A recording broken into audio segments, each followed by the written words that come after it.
You're out. Ms. Copeland, I think we've got a solution so that you'll be able to hear the video while it's playing. You can just put those headphones on.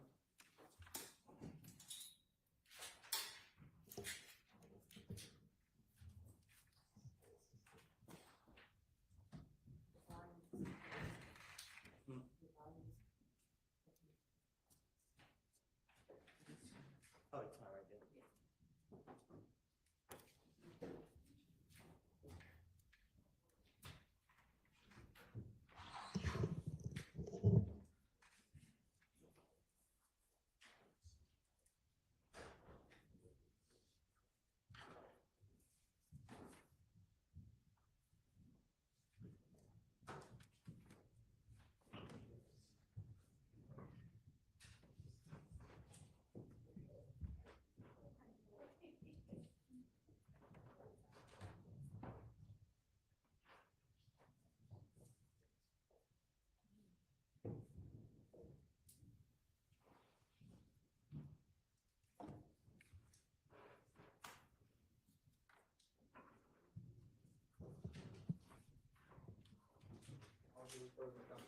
Thank you, ladies and gentlemen. Thank you for your patience. I cannot even imagine how many times y'all have already been told that over the course of this trial.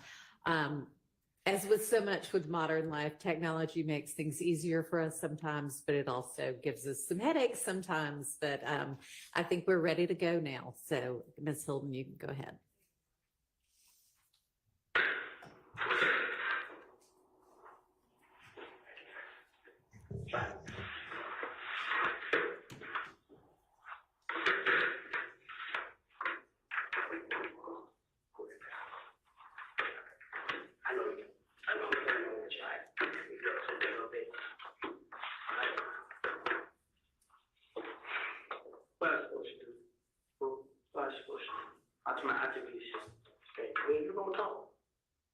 Then I'm gonna talk to his family, okay?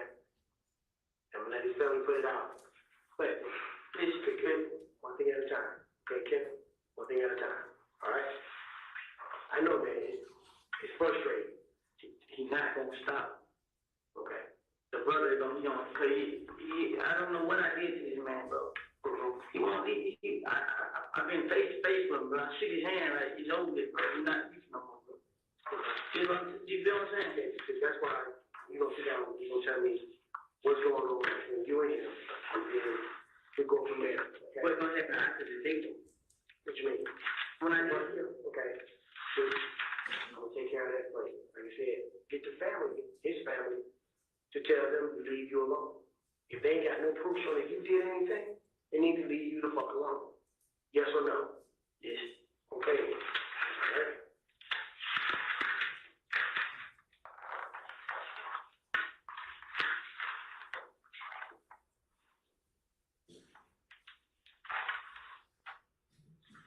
Today's date is January 10th, 2015. Time is approximately 0300 hours at 3 o'clock a.m. I'm here with Mr. Kenneth Copeland. Yes. And Mr. Copeland, can you give me your date of birth, sir? July 25th, 1991. July 25th, 1991? Yes. Okay. You got a middle name, Mr. Copeland? Xavier. Xavier.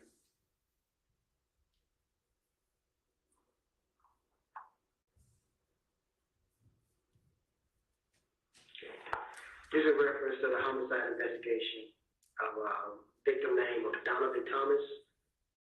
It happened at 330 McDaniel Street, Southwest, City of Atlanta, Fulton County, State of Georgia, on January 9th, 2015, with Atlanta Police Case number 15010-210.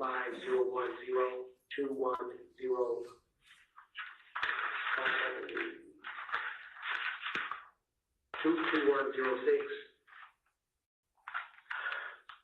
When you're ready, Mr. Copeland, tell me exactly what you know dealing with this situation. Like now, without everything, tell me everything. What made you want to pull you into this situation to happen? Okay. Me and Kale. Okay. You know what I'm saying? Me and him, we had a problem in the club. Is that him? No, this nothing. Okay. All right. Kel, they say this the little brother, but I thought they just changed it, but they say they real brothers. Kel, K-E-L, K-E-L, Kel, okay. Okay, go ahead, little brother of left, yes. Who you identify from the picture, which is Donovan Thomas. Yes, sir. Okay, go ahead. Me and him got into it in the club push. What day was that? It's just like it was like a lot. Okay. So, but 2 months, 3 months, a year, I don't know. Yeah, about I'm saying no longer than 4 months. 4 months. So every time y'all be at Club Crucial, y'all see each other, y'all get into it. We don't even fight, we don't do none of that. The only time I played was the last time. Okay, what was that? Monday we did fast. Monday.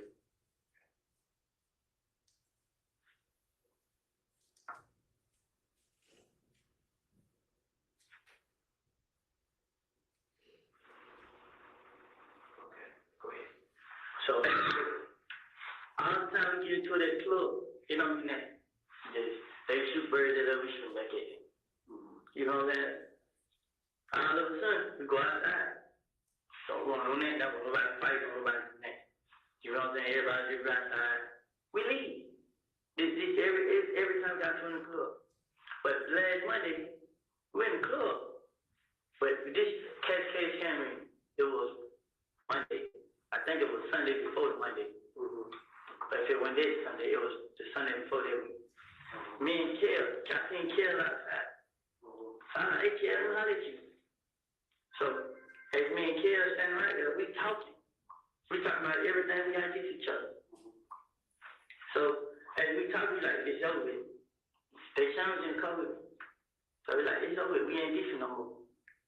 So, Kel like, all right, but he wanna talk to Thug and see what Thug has to do with it. So like, man, Thug ain't standing there jump up, you know what I'm saying? He ain't into this. So he's like, all right, you wanna talk? So him and Thug talk. Whatever said with that, I don't know. Next thing you know, Monday come, I'm in Kush. As I go to Kush, I pull out my money. I'm on stage, I'm flashing my money to all the girls standing around. I'm flashing money. So I get on the stage, I'm flashing money. Kel, and this whole walk up on me. So I look at him, he's like, what's up, bro? I'm like, what's going on, Yachty? And he ain't saying that. So he just looked at me. So I'm still flashing money. I'm laughing, I'm playing with everybody. So he was like, hey, what's up? I'm like, what's up, bro? He's like, Thug still want me to pay for his window. Like, I guess so, brother. But he in the club. Like, go talk to him. You know what I'm saying? So Kel, like, he took his necklace. He put his necklace out. So I look at him, I put money in my pocket. So I put money in my pocket. I walk out. You know what I mean? I walk over here.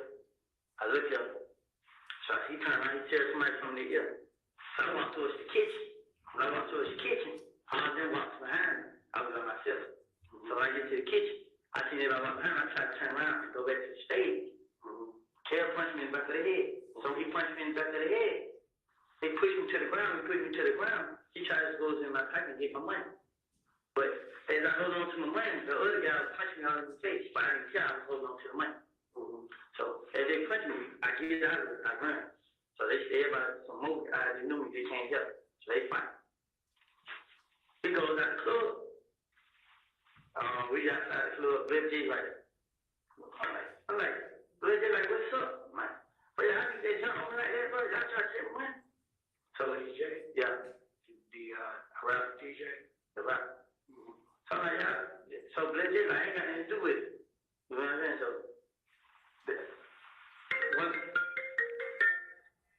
one of my buddies had fought Lil J. So after they fought Lil J, we leave. We leave the club. Then they have what day is?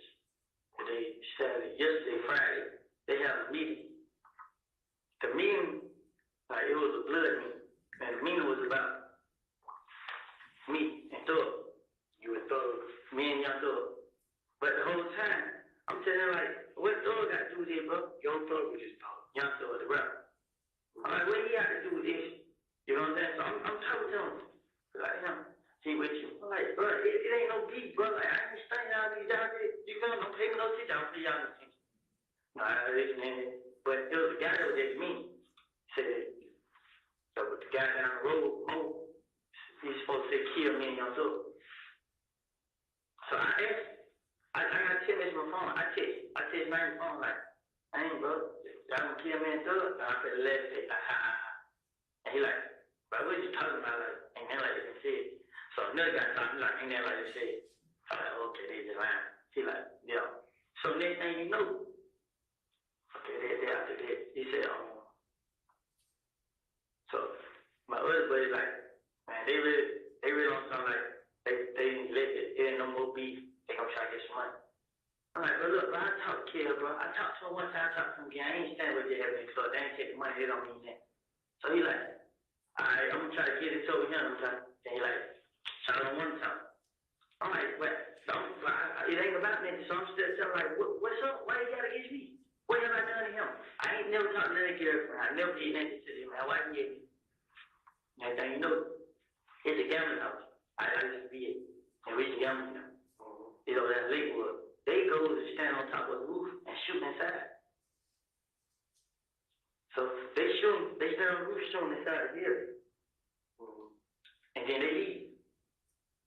So they tell everybody the cocktail or whatever. I'm like, what? You know what I'm saying? So cause then when we know I go gamble right there. So next thing you know, nobody seen that, nobody seen that. So the day I did in the house sleeping now last night. Like 6 o'clock in the morning. I was with Doug, we was at DJ Drum Studio. He was doing a song. So we left the studio. I went to my girl. Yesterday Saturday, I was a DJ.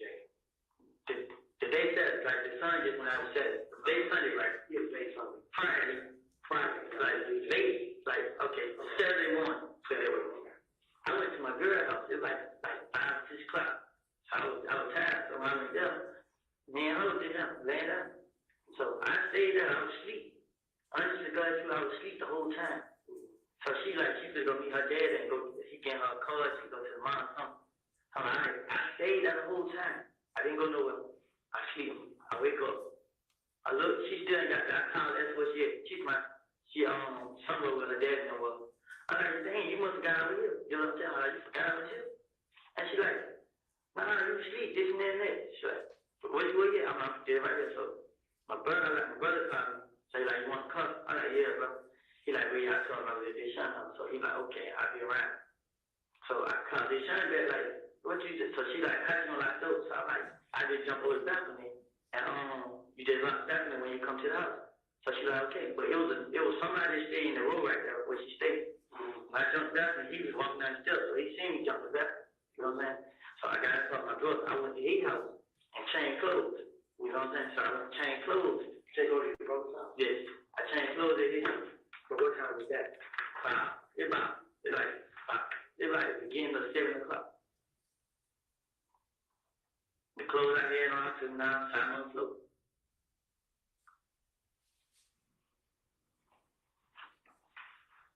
I got the car. I had rolled to the Canterville. The girl said, gave me this. The girl Moochie. She gave me this and some peroxide. I put it on my mouth. And then I went to the green store. I stopped outside like 5 or 10 minutes. I was on Lorette. I got in town Lorette. I had called Lee.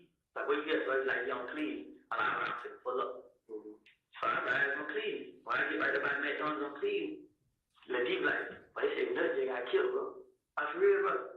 But I'm really just thinking you just talking. I'm like, for real, bro. Like, yeah, so I'm like, dang. So I like, what happened? He's like, well, he just kind of said. So I'm like, damn, bro, they gonna say I did this first time too. I'm like, damn, they gonna say I did, bro. He's like, shit. Before no, you ain't do it. So I'm like, shit, who is he? He's like, he don't know. You know what I'm saying? So I'm like, alright. So as I leave down, most of them come like, well, you know, they folks like me and him shot nut, most of them. They said me and him did. You guys know from Moto? Yeah, Moonk. Tnook, I think.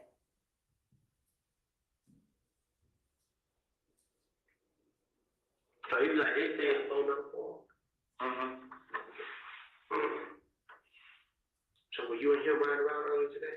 Now, I didn't come out till like, I'm gonna say, I came out at 7, I'm put it that way, I came out at 7 o'clock. Okay. Now, when he FaceTimed me, he told me, so I'm like, damn, and they said, me and him did. Yeah. So, first I did, I come bro like this, bro. They saying I did it, bro. I need to go out to the headquarters or something, like, nah, we don't call you. Now, I told everybody, I didn't have anything to do with it, so I was trying to get best advice I can. And they know they were like, I called the girl mama. I was talking to her before they shot her house. And I was talking on the phone. I'm gonna give you number right now. 404.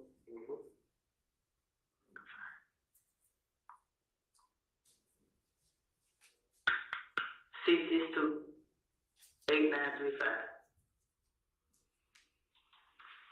That's who dropped you off? Yes, Monton. Yeah, that's the one who dropped you off to come talk to me? Yeah. Yeah, what kind of car he drive? Blue. It's blue or gray.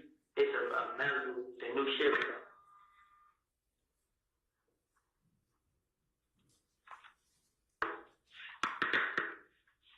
Okay.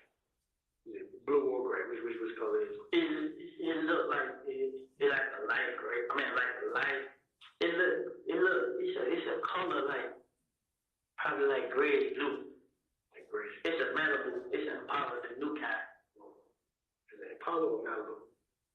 It's a Chevy. It might be an Impala. It's the newest 2015. It's a rental car. Okay. Okay. So he kind of said, man, I'm dead. So I'm telling him like, well, that's I'm going out here. You know what I'm saying? I'm telling him like, he gonna wait on y'all to call him. I'm like, man, you tripping, bro. You can calm down. You know what I'm saying? He's like, man. So what I did was, I kept asking. I still got a message in my phone. I can show you. I was asking everybody, like, should I go down there, bro? Because I didn't do it. They come scan me. They do everything. I didn't do it. They check my phone record. My folks call me and show you where I was, show you every car that I talked first, and show you where I was now. I didn't do it. I never had time with nothing. Me and nothing ain't never had two words to each other. Me and that was always okay. You know what I'm saying? The only person I had a problem with was Kev. I don't really be with him. When we see each other, he jump me up. When they be with him, they don't jump me up. Boy, every time, like me and him, we just look at each other. But the last time we just jacked each other up, you know what I'm saying? I'm like, bro, what's up, bro? Like, let it go. He like, it ain't no beat. Do what he tell me. But y'all jump on me and take money, try to take money from me, but I ain't let the money go. But the club on Derek, he seen it on the video. He see I ain't do nothing. I ain't starting. He see me walk around the club flashing money. He seen I talk to him. You know what I'm saying? I don't know what's going on with Kid, man. Like, Wednesday night, I even told the girl, I'm like, you need to call the police and have them meet you. Go to your house, because my man was talking to you like he know where she stayed. You know what I'm saying? Like, brother, trip, brother. You know what I'm saying? Because me and him been on each other. You know what I'm saying? But he don't join the game. And now he just think he big bad wolf. But the whole time I'm telling him like, bro, it ain't even that serious, bro. Which game account you on? 9 Deuce, Inglewood, ABG.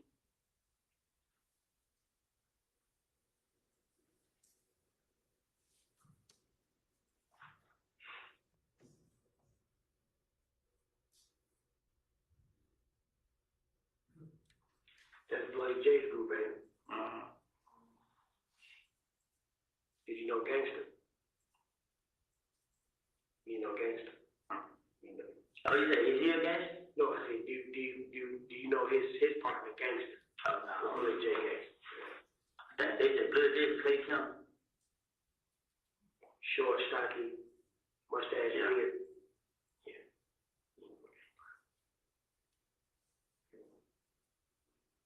But the whole time I've been telling, like, even when they did it, I wanted to call his phone, but I called Blood J phone, but he got his phone call. Like, he turned it off.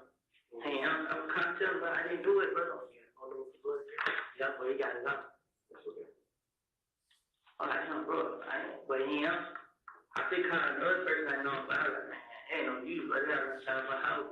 They know where they know my sister house. She ain't out the phone now trying to tell her to get out. She ain't out. They know my sister stay like, who will make her? When those guys let me hang and put me out in songs and videos. It just seemed like they got jealous, man. Like, I honestly, bro, I never did nothing to care, bro. I never, bro. I ain't lying, none of that.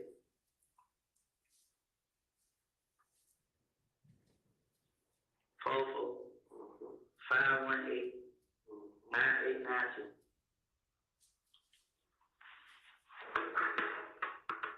So, you reached out to your brother earlier Saturday about you need to get out the house or get his car or whatever. Okay. And y'all pretty much to catch up until around 7. That's when you and your brother to catch up to around 7, right? Your brother gave you keys to the car. Yeah, okay, I was in the house. Okay. I called Deshaun. Your girlfriend's house or Yeah, I was at Deshaun's house. Man, like, we stayed together until she put me out. Monterey Avenue. Yeah. Car yeah. So, when I woke up, I see she went back and it was dark. I called her like, I say, what time I called? I called her. She like, oh, this and that. I'm like, man, you must have got on still here. Mm-hmm. And she left because her dad was get her a car, right? Yeah, she left early. I'll tell you exactly what time I called her, right? Who's Walter Maddox? I called her at 6:20. Called her at 6:20. Yep. That's the first time I called her. It was 6:20. And then after I called her, I called my brother, and it was at 6:28. No, my brother called me at 6:28. Ain't come call.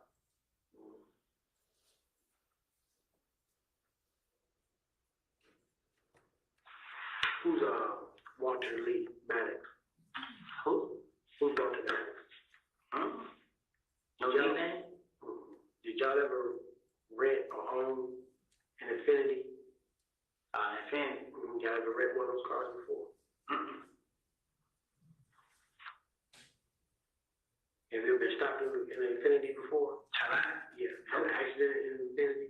No. A maximum? Have I ever had a cover again? Mm-hmm. No. Okay. What do you think? Time this year? Anytime.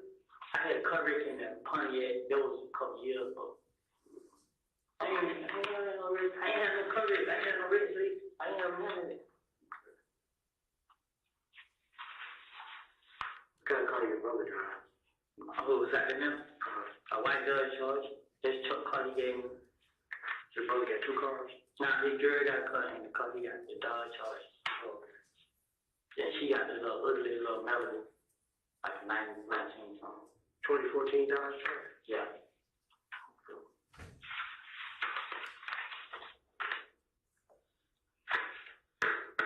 White.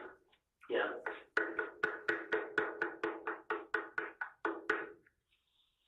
Who drives a Nissan? A Nissan?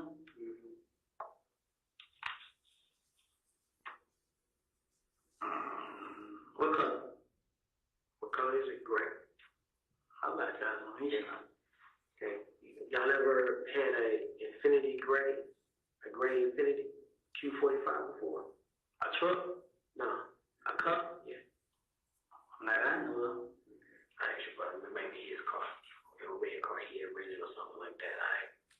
That's cool. That's cool. I was saying, I'm ready and saying, I don't know if I did. So, you never had a problem with nothing? Never in life. Okay. Never cool. Okay. But you just had a problem with the cable? Yes. Describe cable to me. So you picture. Is he tall? No, he's about this, like, kind of stuff. Okay. Let me see a picture of him. You got one.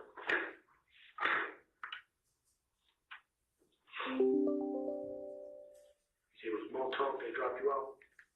Yeah. What kind of car most of them drive like that? And Polo. It's a city car. Grayish blue.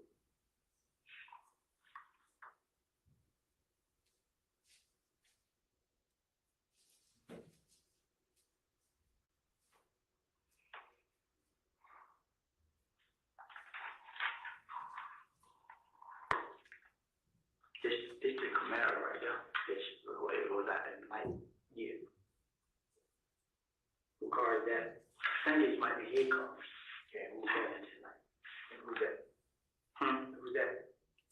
his name Lil Dave. He be with nothing yet. Okay.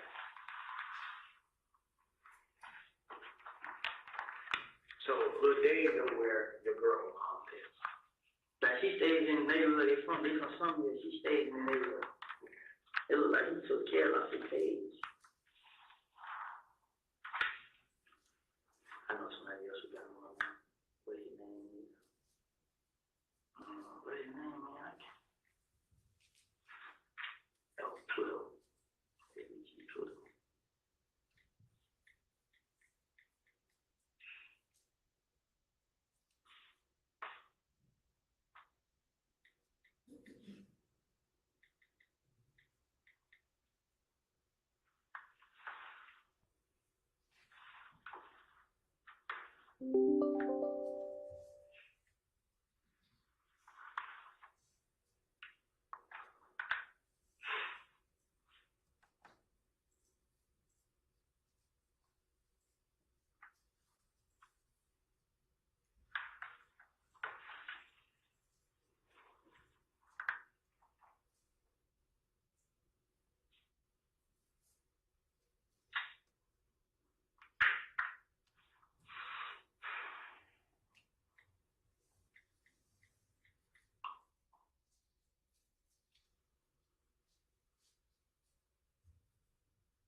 Seen his video right here, but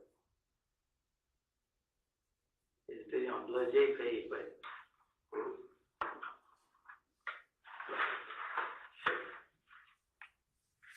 it keeps stopping. I'm gonna take a picture.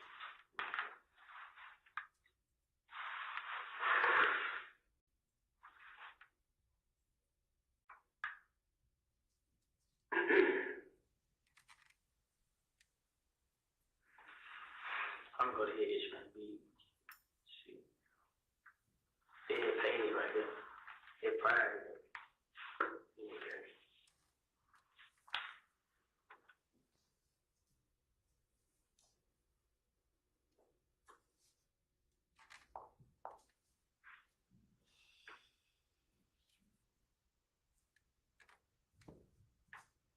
Okay, describe.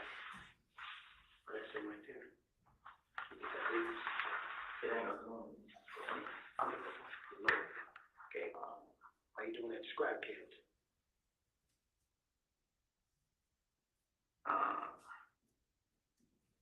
I'm forgotten that page.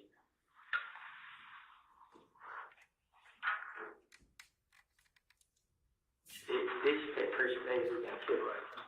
I'm on his page and cause you will find me, right?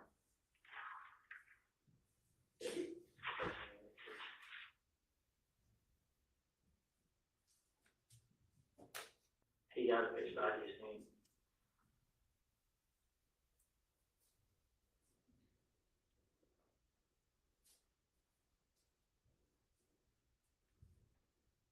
Go back. It might be here. But he ain't got no tattoos on his face, man. He about this time. He about my color. Kind of stop. And he always wear a BG hoodie. Like, and if it's like people around here, it's kind of like this. This how it be, but he gonna have a BG hood on. Like the whole lot of nigga with. Okay, his name is Cal. Is it Calvin? Kill. Like, I don't know his real name, but he kind of says Kill. So, you know, it's K-E-L. Okay. See you for pause real quick. Nah, he ain't gonna cut on him. I'm saying, he's Charlie, man.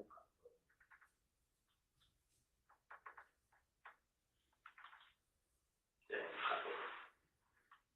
let's put on Charlie till about 5 minutes come back on.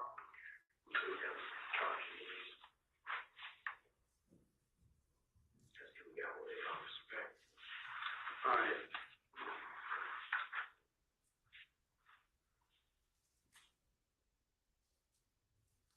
So this all stems from you thinking they think you did it because you got to fight with Cal Monday.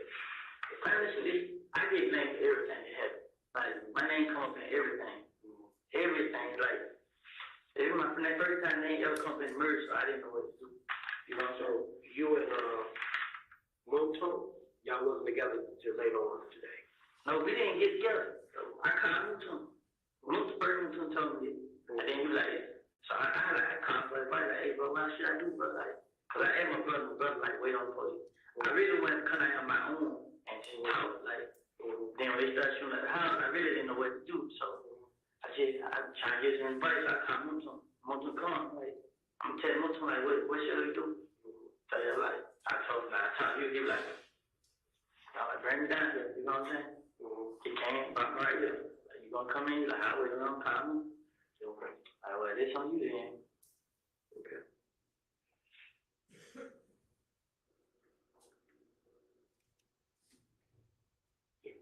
Give me a minute, right back. But okay, I feel you on this part, but Okay, go ahead. I can this.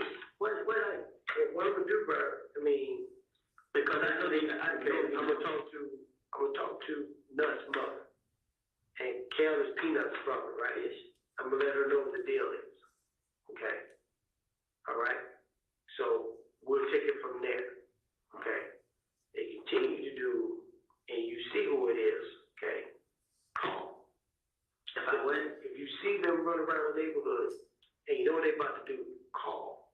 Because there's going to be an alert out for this, okay?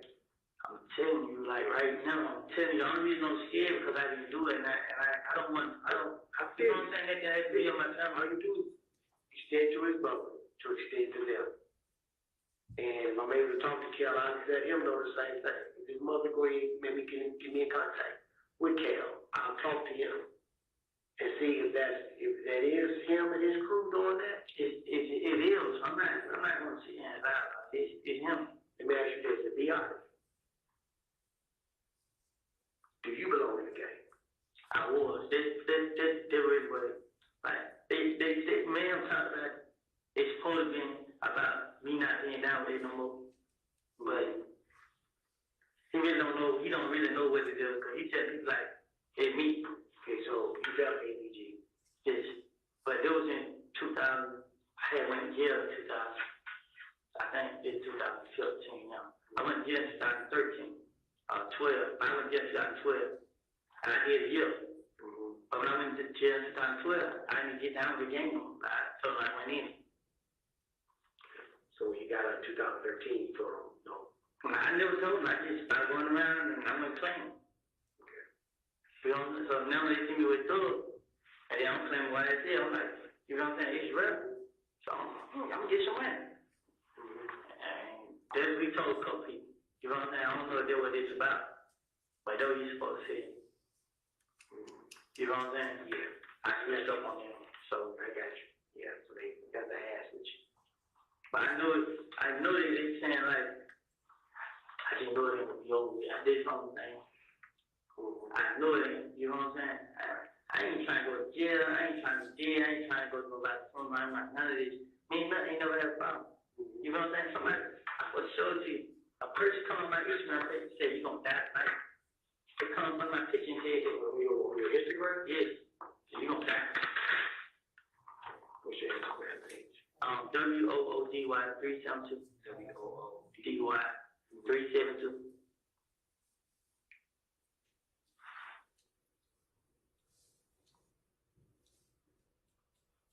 Say I'm gonna die tonight. But then she deleted the country by a screenshot. So when she deleted, I still took pictures. Yeah, it was a girl. Her name was Maya. Pretty, some Maya. Come on now, she come and said, you're gonna die. And then she deleted. But I still got a screenshot of my phone, it went dead. I supposed to show it to you right there. Give me 1 second, right back. Okay.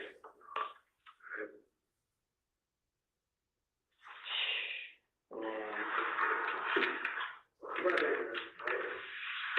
Let's figure out who the hell is, okay?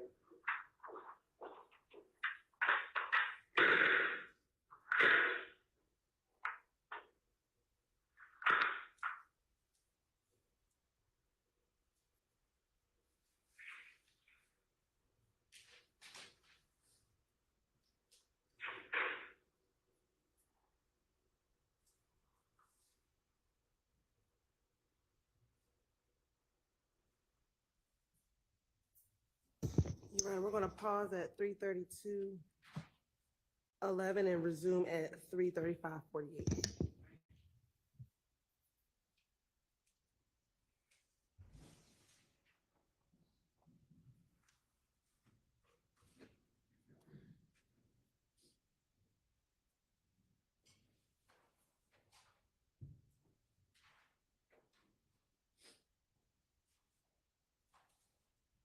Resume at 3:35:51.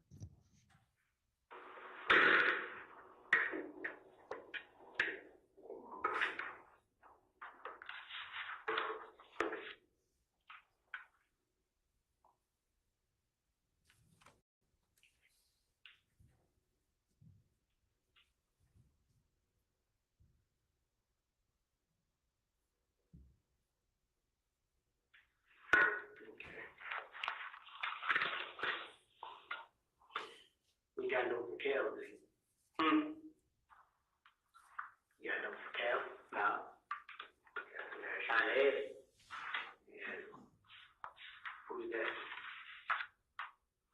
No.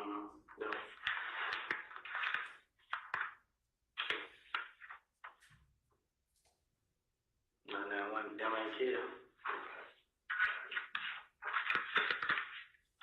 So you know what you got? Look like I seen before. Which one?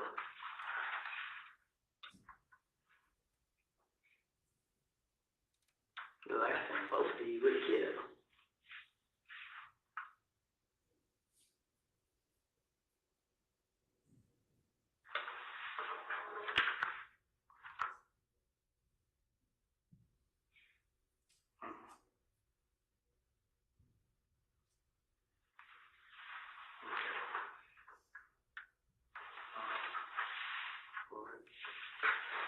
The other guy looks to me though. I just ain't for sure. Just him.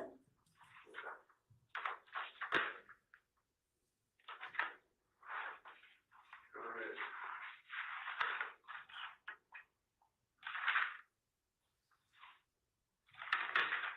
So Monto dropped you off and went about his business, and he drives English gray or grayish blue Chevy Impala or Malibu. Yeah, this is a rental car. Okay, it's a rental.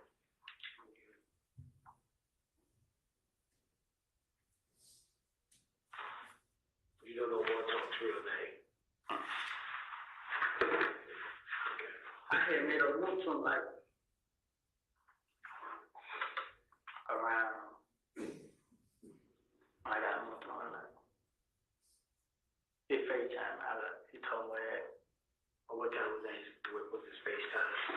I got in charge. Okay. No, we have an outlet charger for the computer. But when Mutu said that, I was trying to, cause my girl dad talked, and he asked me what happened. She was like, she was calling his phone saying I did, and I explained to him like, yeah, I can't do it, and then like that, and he's like, he's gonna like let me talk to somebody. I get this somebody over them, somebody brother or something, we got something to do with them, and he tell me right there, let me talk to them, let them know that I didn't do it, and then like that. And then them and her dad was talking about. I was like, okay, I'm ready to go down. But I told him too, like, you think I should go down and talk? And he's like, nah, because they might find out what happened.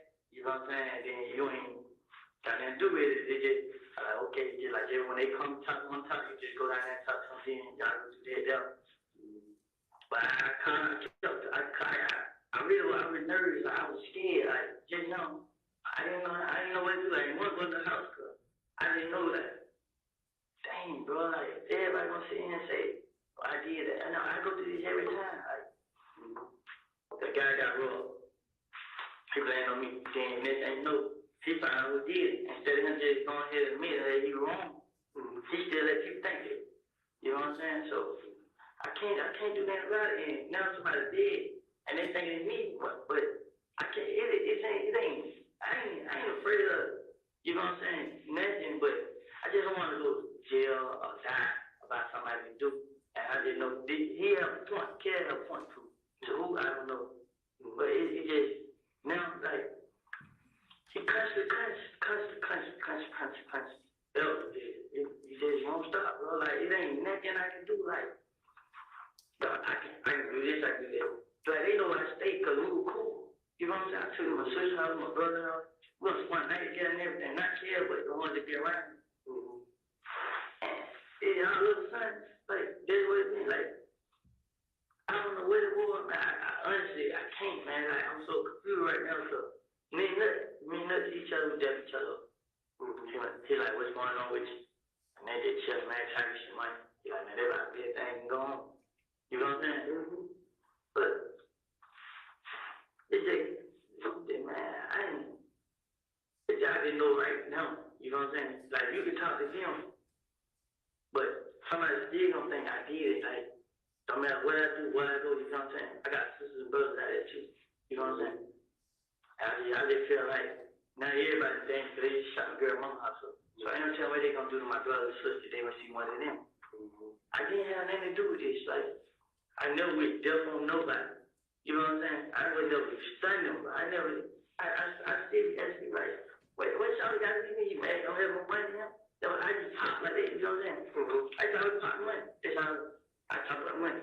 But now, you ain't gonna show a girl mama house, bro. Like, that ain't gonna call for, bro. Like, I'm so worried right now because I talked on the phone, she crying, and then I don't know if she gonna put on me, but like my phone, but when I talked to her, she didn't say that. But I just told her like I didn't do it. Like, I don't know what to do. Like, I didn't do it. Like, I'm lost. Like right now, man, I really am, man. I'm scared. I'm lost. I'm always wondering, but I can't think, man. Like, I don't know what to do, man. I don't, man. Cause my name come making everything. I'll be the same way. But now somebody's dead, and I didn't know. I know how to feel to lose one. You know what I'm saying? I lost my closest friend. You know what I'm saying? And now these niggas, they showing up people's mama houses and stuff like that, bro. Like, and it ain't even dead. It ain't. It's a game. It's the whole clip. You know what I'm saying? They deep. You know what I'm saying? That's the only thing that put fear in my heart, because now I watch out for everywhere I go. I have to watch out, and it ain't nothing I can do about it. You know? I didn't have nothing to do with this. I didn't kill him. I didn't have him killed. I didn't never try to fight him. I didn't have never try to rob him. I had never done nothing to nothing. Me and Kelly, we don't see each other plenty of times in the street. Ain't never did that to each other. It's been plenty of times. Ain't never in life, man, like never. I'm so frustrated, man. I call my brother, man. Then the advice he gave me, it ain't no good. What advice your brother give you that you think is no good? I told her, I'm gonna call her, but call the police, had him come to the house. You know what I'm saying? I usually tell y'all, but it ain't gonna be nothing y'all do, you know what I'm saying? Cause from what you say, retarded, Carol's supposed to be retarded, something like that, you know what I'm saying? But I ain't scared of him. You know what I'm saying? It's more to life, bro. It's like, no matter what I do, everybody always blame me for stuff. So I know there's a lot of people against me, you know what I'm saying? But I'm frustrated, man. I can't. Right? I can't. I want the income. You know what I'm saying? Yeah. I didn't know. People like, man, they'll lock you up. They can't lock me up. I didn't do it. Yeah. You know what I'm saying? They don't tell them. They're like, man, but they keep telling me to wait. And this, I don't want to wait. I don't want none of this shit. I'm go out now, get out of the way. Then when I do, then wait. Just do what somebody tell me. When I go down there and talk, y'all, and y'all go out there, who gonna stop me? That's the only thing I'm afraid of now. Who gonna stop me? I really am scared, man. Like, it might seem crazy, but Do you know, did you hear anything on the street about who may be beefing with Nut? I didn't know Kev been running around shooting my place. You know what I'm saying? But he, like me, I never got to it. He never did that. He done came and set up the Kevin house. But this ain't the first time he did it. This is the first time he did it. He shot everybody up. You know what I'm saying? But didn't nobody know it was him. And then he got into it with his girl. She came back and said it was him. You know what I'm saying? That's why I told I paid for my window. Right. You know what I'm saying? He shot the window. So he was like, you're gonna pay for it. You know what I'm saying? So, gotcha. Nut ain't had nothing to do with this. You know what I'm saying? So, it's probably, what happened to Nut probably ain't got nothing to do with this. Was Nut in the game? And Nut was a big dog. But a big dog is, like, Nut ain't a big dog. He a big dog, but he not over the whole game. You know what I'm saying? So Nut just care, bro. He's cool with everybody. Nut cool with everybody. You know what I'm saying? Well, I see a lot of people, but Caleb was a problem. You know what I'm saying? He always have been. Like me and Nut have talked about Caleb. That's right, man. If you let him have that. I ain't telling man. I don't feel no attention. I just want to plug. Like you kind of push on Derek, and you talk to him, and he'll tell you. And he gives you video. If you look at video of me in the club, I don't even pay him no attention. Like we look at him, yo, that don't be like this. You know what I'm saying? You see me throwing money, I'm flashing money. They throw up money, they throw up money. That's how they keep saying. You know what I'm saying? That's how it is, man. Like,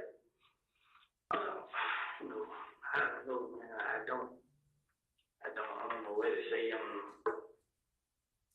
what I'm saying? What can I do? Where can I go? When I leave the other day, where can I go? Because I have a lot of sisters and brothers. My mom had 10 kids. Half of them got their own houses. You know what I'm saying? Is it around the area? Yes. My sister, I got a sister on Boulevard, sister in Oak City. My grandma stay in Oak City. My girl stay in Culver Home. My brother stay in Culver Home. My other brother stay in County. You know, I got that. But they understand. My sister, I'm afraid they might know she stay on Boulevard. And my big sister, I know they know she stay in Oak City. Yeah. Because they just want like that with who? He killed right hand man.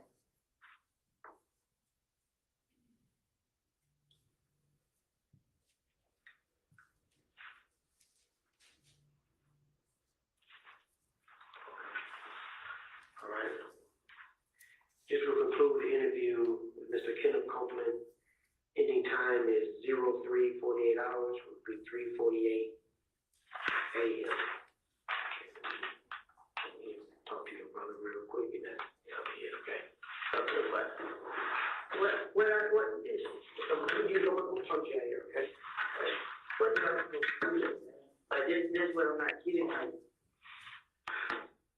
what I'm gonna go.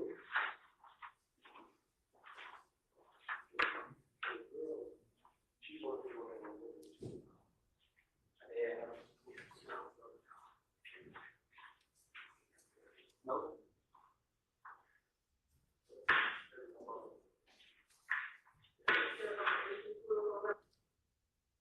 Your Honor, I'm gonna pause right here and pick back up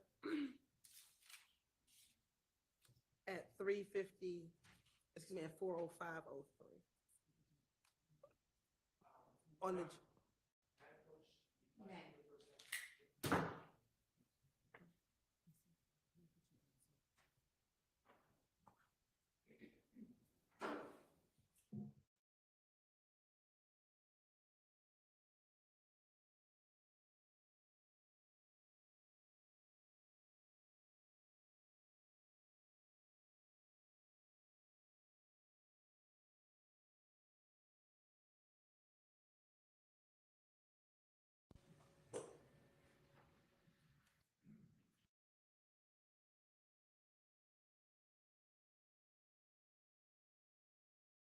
and we're gonna pick back up at 4:05:21.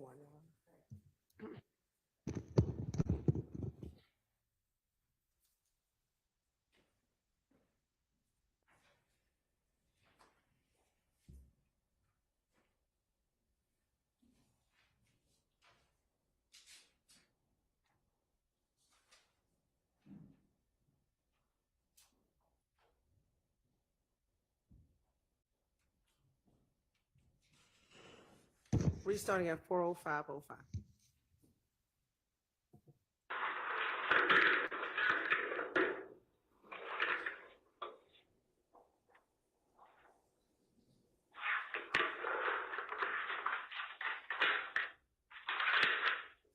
Picking up same interview with Mr. Kenneth Copeland. We'll give information in reference to the homicide investigation of Mr. Donovan Thomas. It happened at 330 McDaniel Street, Southwest. Atlanta Police case number is 150102106. Today's date is still January 10th, 2015. Time is approximately 4 o'clock AM, which would be $400.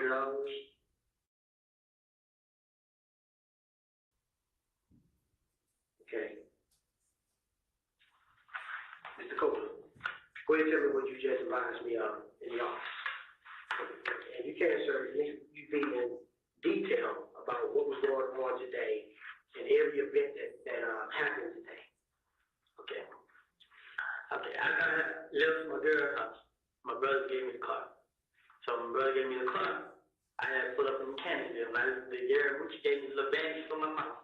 And I put out that a little song on my mouth. I left there. I went on Cleveland. I was with Lil D. Pick up Lil D. You know what I'm saying? So Lil D was like, hey boy, he said, no, you got shot. This first thing he said, like for real. And man, D like, yeah, we talked. So moved to FaceTime me. And he was like, he told me the same. I was like, I just heard it. He just told me.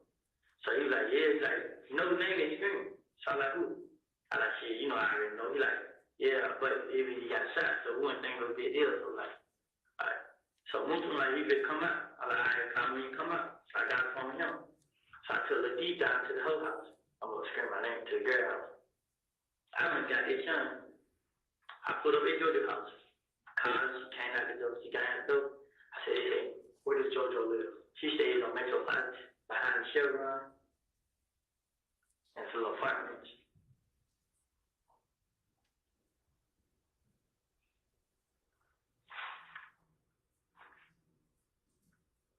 Okay, go ahead. So when I went to their son up to the house, I told you their son, like, they say nothing got shot. And she was like, for real, the one, him and her dad know each other. She's like, yeah. I said, this and I did. Like, everybody on Twitter, like, already met. So I'm telling her, like, damn, man, like, so she like, well, what we gonna do? I said, man, I'm gonna go out and talk to the police. She like, okay, this is me and this young about. But I had me and her rolled out. She said she wanted to have me. She ordered food. She asked food. So we're going to my brother's house, because I was going to talk to my brother about what happened. I seen him tennis. And then when I get to my brother's house, I'm turning left into the apartment. And where do your brother live? Come home. I'm already at it. I'm turning left from Pine Road to the inside apartment where he stayed. I see this Camaro flying behind. But when I turn left, the Camaro, like, they go straight. And then I go, instead of going in front of the door, I went around to the gate. So as I go around to the gate, I had the wrong gate code. So the gate code was to the son's apartment. So as I was clicking, it went go upside the head back to go park around in the front. Because I was going to have a brother call the police. So as I made back, I see the same Camaro fly to the stop sign, but it was going to fade at the mission. And they turned left behind. Like, when they turned left, I was in front of them. So I went to the stop sign, I made the left. When I made the left, I went to the next stop sign. I went to the next stop sign. There's two more cars flying in front of me. But they made the left coming down Pine Road and to the apartments. And I was already in front, so now we faced up. I turned left again to go back in front of my brother's door behind the church. So when I turned left, I looked back in the mirror. I told his son, like, this them right there, duck your seat. So when as she let her seat that I was leaving them, they pulled to the stop sign. And they sat right there, they looked at us. And then they went straight. I got in front of my brother, though I ran the stop sign, I went right. I went to the stop sign, I was left. I took out, went towards the precinct. I went through the little what's name and got me expressway. Precinct where? Like on Lakewood, FCA. Okay. I went that way. I got on the expressway. I got on City Road. I was going to my grandma's house because I knew they didn't want to know that's my grandma's state. But before I got there, I had dropped the son off at Georgia's house. And I got Georgia dropped the son off. We took the car to Greenbrier in front of the police precinct and left the car there so they wouldn't shoot nobody in the car and then like that. So we parked the car in front of the precinct and then we rolled out. That's why I had Moonton come meet me. Moonton can't meet me then. And they son and got to call me. So when they got to call me, we had went right there. We went to where we go? We went right there to the McDonald's on Metropolitan, right there by the little DP. We went right there, and we went right there. I called my girl, mama called me, and me and her was talking on the phone, and she was just asking me like what's going on, and I was telling her like what was going on, and she was just like, okay, all I need you to do is just don't go out there and get yourself in no trouble, and I was explaining to her like, I ain't going out there. I'm not going out here. I'm not trying to let these folks see me, but they going to shoot up my house and stuff like that. You know where you stay. So she was just like, it was loud where she was. So I wouldn't expect her to be at home. So she was like, okay, don't worry about this and that. And so when I got off the phone with her, I called my brother. So I'm like, bro, I sent him 10 minutes like, bro, I think I need to go down and talk to these police or something. Cause I'm like, cause I ain't do it. And I went nowhere around. So my brother like, he called me. When I tell him, he called me, he was like, all right, and he was at the restaurant, the bar in Canterville. So when I called him like, but they Sean told me, so I like called they Sean mama back. I mean, they sound like they shot my mama's house, she crying and stuff. So what I did, I called my brother, he ain't answer. I called my sister, she ain't answer. So I'm trying to call tell them, they help, but my brother called me back. So I go, they shot mama's house, what Brittany? He like, she at the house. He like, I heard go down, call the police, he like, oh, him. He like, okay. So what he did was, he heard it went to his house. When he got his house, he called me like, I'm at the house, like, I'm getting ready, like, call the police, bro. Call them, tell them, come to the house. You know what I'm saying? He like, you want to talk to him? I'm like, yes, I want to talk to him. All right. So as he did that, they sent Gary called me, and he was asking me like, what's going on? And I was telling him, I explained everything to him, and he was like, what kind of car they drive? I'm like, it was a red Camaro with black top sign behind it. You know what I'm saying? And he was like, what else? It was a gray car, and it was I think there were two gray cars in that state. So he was like, all right. Then he was like, yeah, where I was, I'm on the expressway. I said, okay. So, well, my brother called me, like, the tip said, you want to talk to him? I'm like, yes. He's like, well, all right, come to the house. I'm like, all right. But I was so scared, like, I was going far out. I was just running around. So I had went first, I went like towards Hateville. I got on right where the chick fled.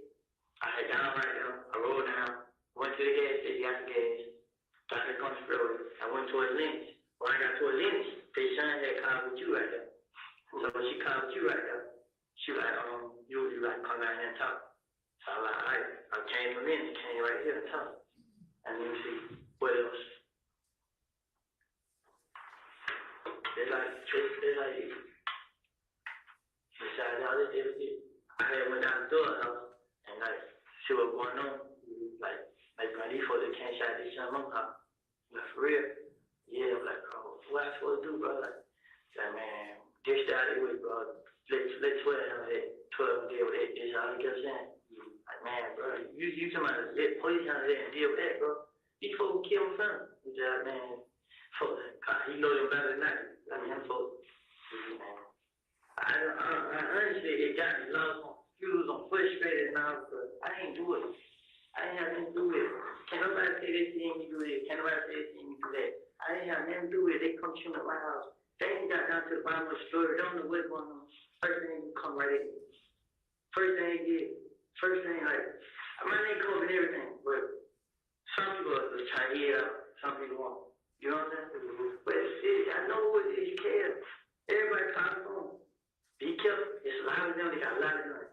Be careful. It's a lot of them. They got a lot of them. It was everybody call. So I honestly don't know what to do. Like, you know the kind of car I got. They know what I say. It ain't nowhere I can go. It ain't nowhere I can hide. I can't do next.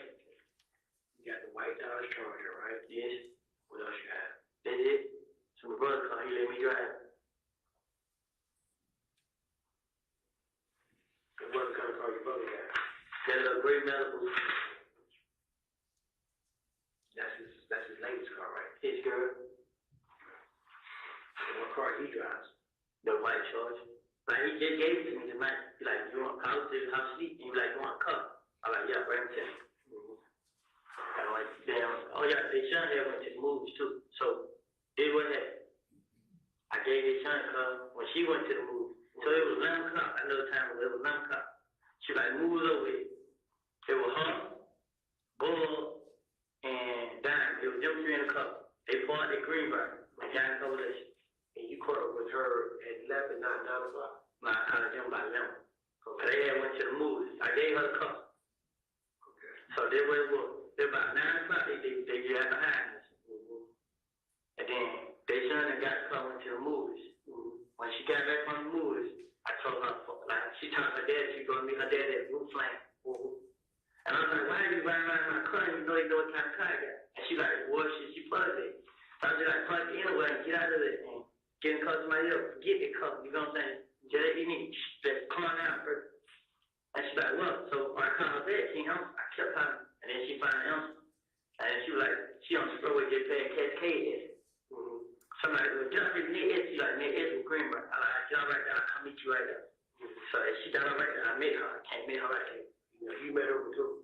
It was Bull and Diamond. Bull named Shanice. Who you riding with? I ran with him. And his girl and his baby.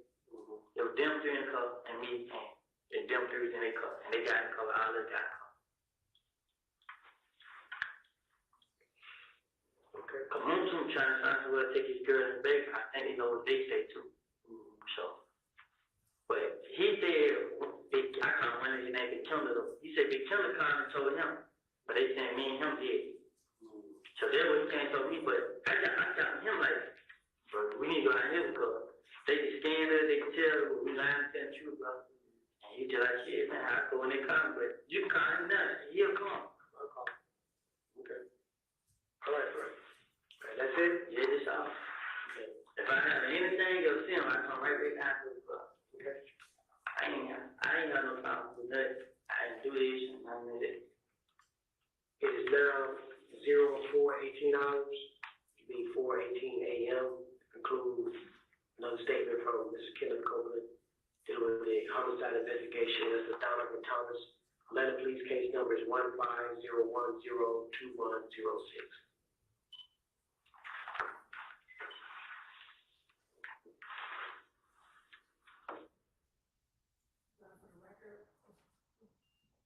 For the record, we're pausing at 4:17:55, and that concludes the playing of the January 11th interview, which is State's Exhibit 378, Yankee Alpha.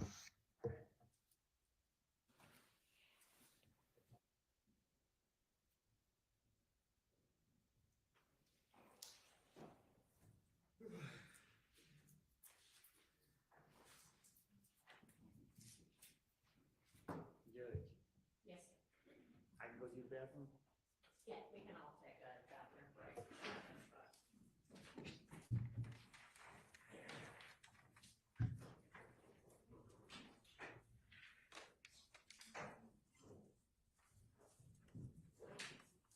All right, so it's your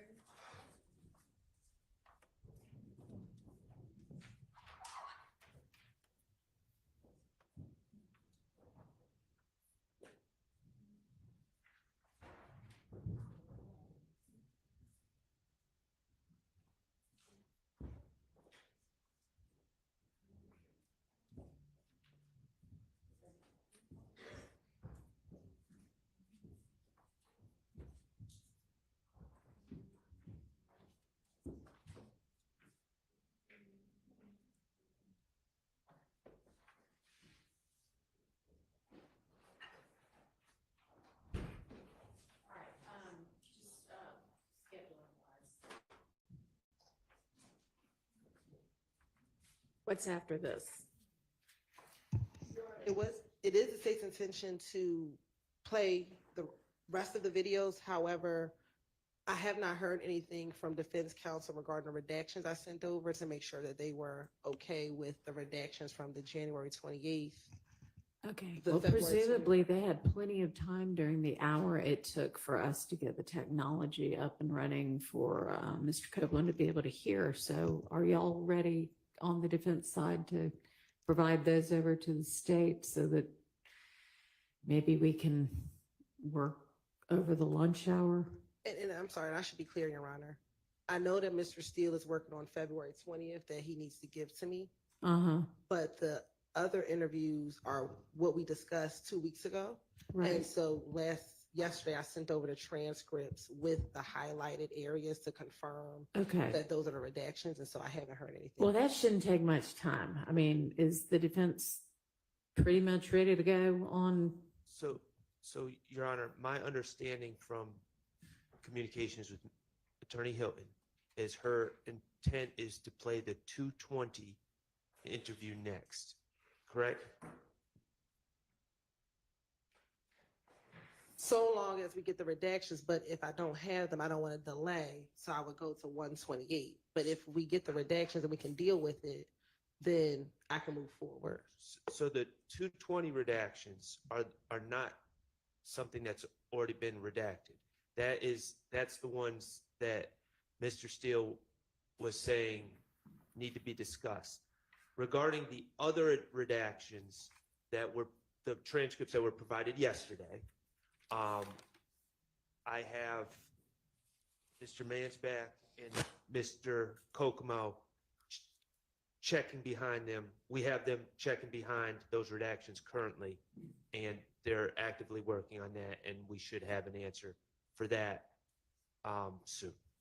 But there's been no transcript given to us. I don't know if there's been no discussion between the state, the defense, and the court. It hasn't, the 220 redactions have not been litigated yet. And I think that's the next. Okay, I'm not really sure why that is even the case, because I thought we had covered everything y'all wanted to cover when we were going through his statements last week, but be that as it may, that's what we can work on over the lunch break. We're gonna have a working lunch. But you can quickly, like in the next 10 minutes, turn around, 10, 15 minutes, turn around the others, or no? Well, the others are later. I don't believe that the state is planning on playing those next, but we are working on those. But I mean, I think what Ms. Hilton was saying is, no, ideally she wouldn't, but instead of holding up the jury yet again, she would be willing to go out of turn for that. Is that right? Correct, Your Honor. which one do you, in an ideal world, which one are you trying to play next? In the ideal world, it would be 220. However, if we have to litigate that, I can switch to 128 because that's what we already discussed 2 weeks ago. We've already talked about those redactions. And so the only thing the transcript does is confirm what we've already discussed. I understand we talked about it 2 weeks ago. We are trying to confirm the transcripts, and they were provided to us yesterday. And But the so, redaction times have always been there. So. okay, It really shouldn't take that long. okay, well, we are actively working on it. I'm looking at the people that are working on it, and they're nodding in agreement. So if I could just check to where Okay. we are with that, and All right. So Ms. Hilton, as long as there's one of those that they can be ready on in the next 10 minutes, when we get back from our break, you'd be able to proceed with that one. All right. I'm being told by Mr. Mansbach that he is 10 minutes out of All right. confirming Perfect. the 128. Fantastic. Thank you. Let's all take our convenience break as well.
Good morning, guys. I'm gonna go ahead and fast forward through this this break we got here. The only thing I ask, guys, if you guys are tuning in for the first time, just go ahead and hit that subscribe button and just hit the like button so we can push the like. That's all I ask for throughout the whole day. I'm gonna be fast forwarding through the I guess recesses or whatever. So that's all I ask. Hit the subscribe button, hit the like button. Thank you guys so much.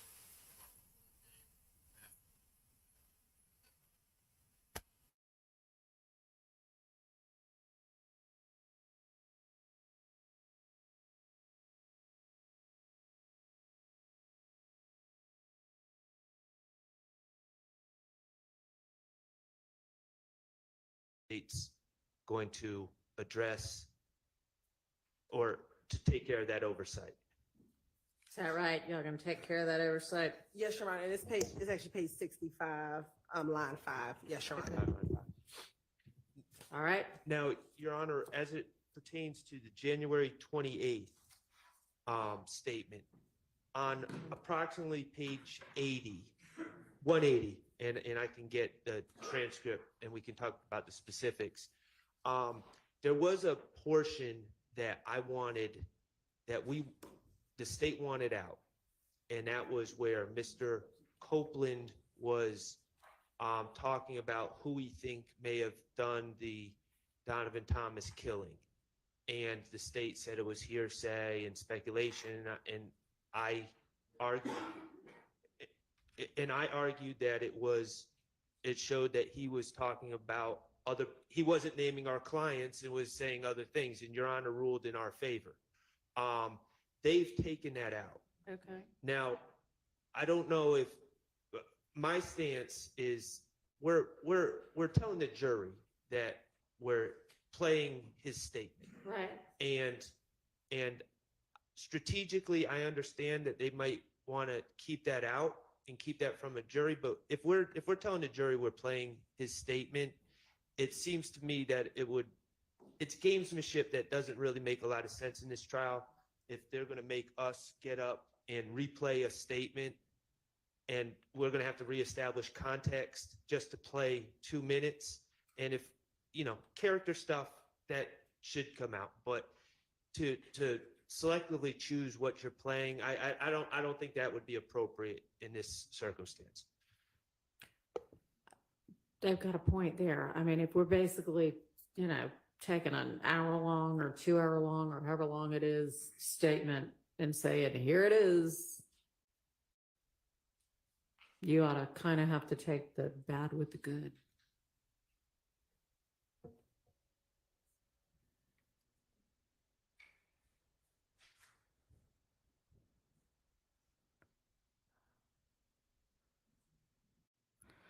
I mean, And I think the Go state's ahead. position is we don't know if they're going to play it until cross-examination, because we don't intend to bring it in. They're telling us that that's what they're going to do, but we really don't know until. okay, well, I mean, for ease, we could just do it this way, but what if they represent as an officer of the court, they're gonna do it? Then would you do it? And I'm not gonna make you, but if they are gonna do it, then they will be entitled to do it. So it's just a matter of when it gets done. We can jump up and down in front of the jury and talk about how they strategically excised a certain portion of his statement to not give them the truth about what was said and to hide facts from them, the jurors. But it would seem to me that we would want the jurors to hear everything in context.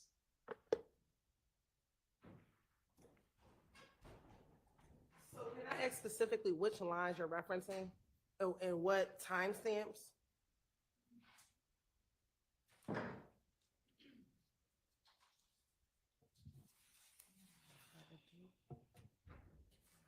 Should I just send the jury to lunch, y'all? I mean, we're not gonna get through more than about 15 minutes of any statement before it's lunchtime. The state wouldn't object to that, because hopefully we can work through the 220 as well and get everything resolved. Okay, so why don't we have them come back? How long do we think? I don't know why nobody said anything about, oh gosh, we still haven't done the February 20th statement, but how long are we anticipating that taken?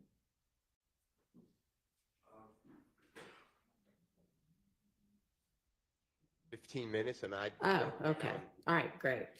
That shouldn't be an issue then. And if they get to us, we can see if there's anything that we can see to, so it might be shorter than that, depending on what it is. Okay.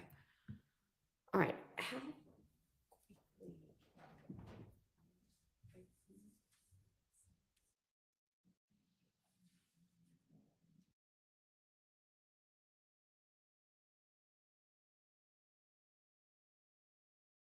What we're gonna do, we're gonna take the lunch break. Y'all probably, attorneys need to be working through the entirety of it. I'm going to let the defendants go have about 30 minutes to eat their lunch and then come back here. I will also come back here in 30 minutes. Y'all hopefully will have gotten a lot done in that 30 minutes. Then we will go back on the record, hash through whatever we need to hash through, and, you know, whatever. So, okay. So timing wise, then, 12:30.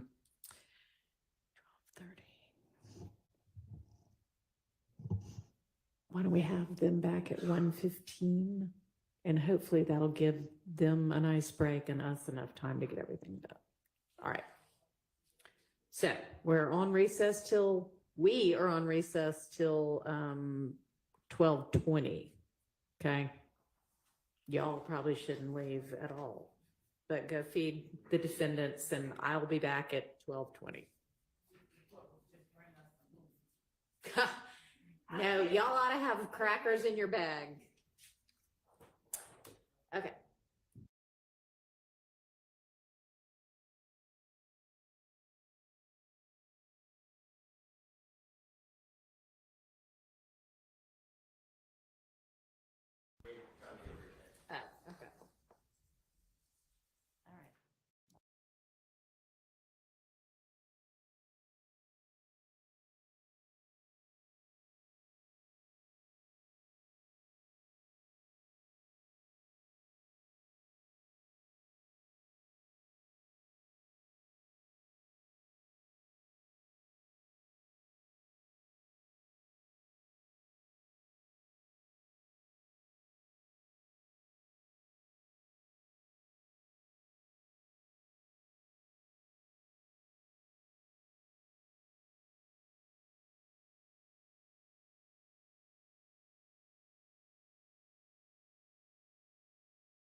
least one attorney for each defendant. Looks like we have that, so, all right.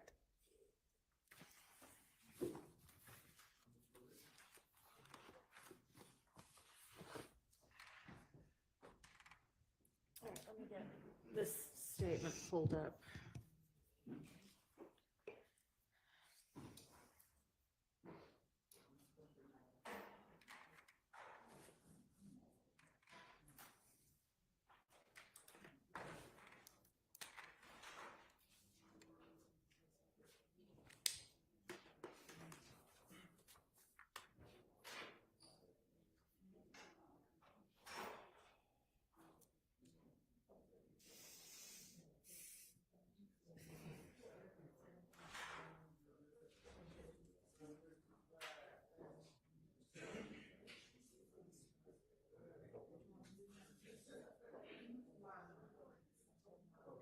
What's the question? Yeah.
Close to being able to figure out what you agree to, what you want to dispute.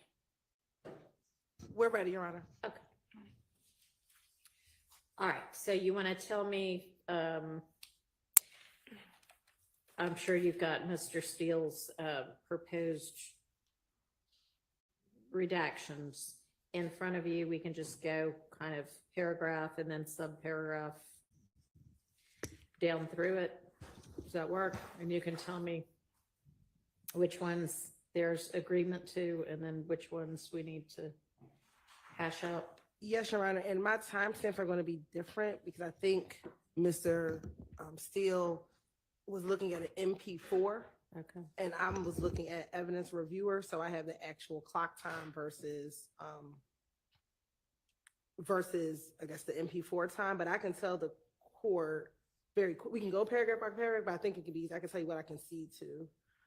Okay, so looking at his motion, Yes. his paragraph 3 that addresses the first 12 minutes, more or less. Yes, so if the state believes that what needs to be played is let me go back. They all enter the room at 1:33:17. And then the detective, he leaves the room at 1:33:51. We would advance past that portion, Your Honor. At 1:37:28, the detective comes back in. He begins by reading Ms. Quarterman and Mr. Copeland their Miranda rights and Miranda warnings. And so I do believe that should be played, which is from 1:37:43 to 1:41:58. Okay, give me a second. Okay. Any issue with that, Mr. Steele? No. Okay, that's fine. Then the next portion is 1:41:59 through 1:44:57. That is when Detective Curry is primarily speaking to Ms. Quarterman. We will redact that portion. Okay, The next section at 1:44:58 is when Detective Curry begins speaking with Mr. Copeland. And from 1:44:58 to 1:49:37, the state agrees that is when Mr. Copeland is just telling Detective Curry what happened, the shooting itself. And we do agree that he testified to that on the stand, so we would redact that as well. Okay. But everything after 149:42 to the end is what we believe needs to be played. That is everything he disavowed on the stand and said that he would have never said it. All right, so you want to play the portion that is the, given the Miranda warnings, and then you want to play 149:42 through to the end. Yes, Your Honor. Okay, and with regard to what 149:42, where that is on, And that is on page, I mean, of the motion. It doesn't look like there's an objection to that. Am I wrong? I mean, I know you have overarching objections, but with regard to redactions. so I think in Mr. Steele's paragraph 6, and he can correct me if I'm wrong, I think those are these timestamps from 24:44 to 25:50. Oh, right, because his times are different. Okay, so point me to where in your motion we start getting the part that the state is proposing to play. Would it be possible to just put it up on your Zoom so we can look at the timestamps and you can hear the conversation? Yes, but can you point me to what part of your motion I need to be looking at? I mean, if we've already covered, 7 of your objections, I just want to get to the one that, I need to be thinking about. I think that if I'm tracking it, we're in paragraph 6 of the Mr. Williams motion Okay, from today, filed today, okay. Division 1, All right. which is an hour. And I understand, there's a difference in which timestamp you're looking at, but it's 12 or Okay. 24:40. So honestly, I thought it was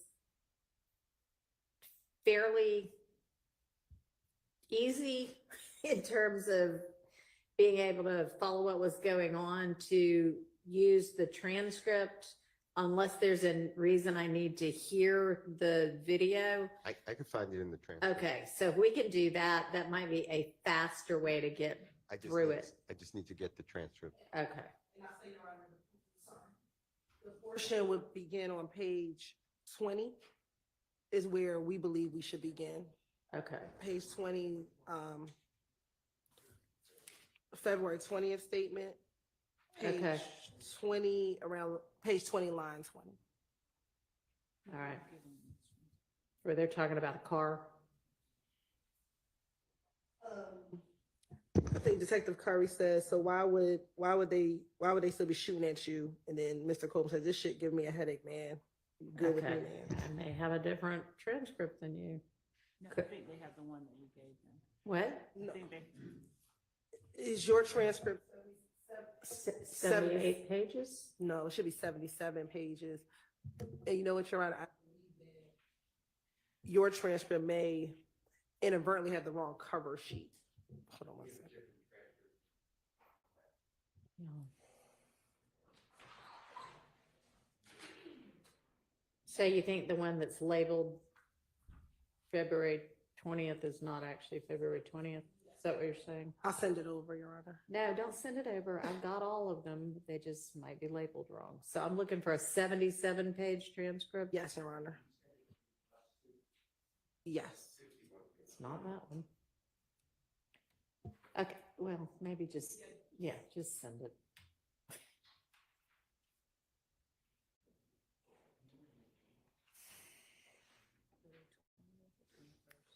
I think I've got one that's 77 pages, but so on page.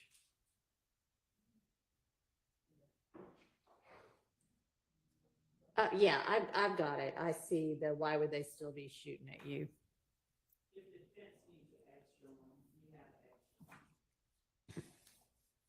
Y'all, why is it that nobody said anything about, we still need to go over the February 20th statement last week when that's what we were here for? last time there wasn't an objection. Correct, Your Honor. When we played the last time. there So wasn't these are objection. new objections. Yes, Your Okay. Honor. I didn't want any of these played. I know. There was a general objection, but I think once we played them, I don't, That's why I All called right. Mr. Sharp last night, because I didn't recall. If there was specific. Okay. All right, so do y'all have what you need yet? Have y'all sent it? I can give them this copy. Yeah, that's fine. So Mr. Steele can have a hard copy since he's sort of leading the charge on this, but can y'all email everybody a copy? Okay. All right.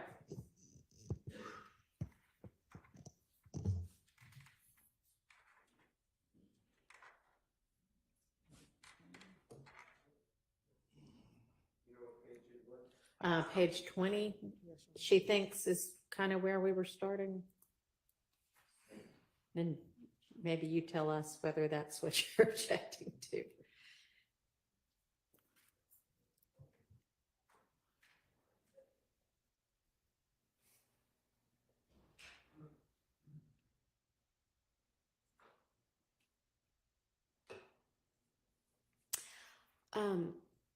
And on the January 21st and January 28th, are we good on those? For the January 28th, Your Honor, the portion that defense counsel is asking for us to play, we are fine with playing it, but we believe to be in full context, we will need to play past. We would need to play everything, and Mr. Sharp, you can look at it to see if you agree. Everything from page 82, line 21 through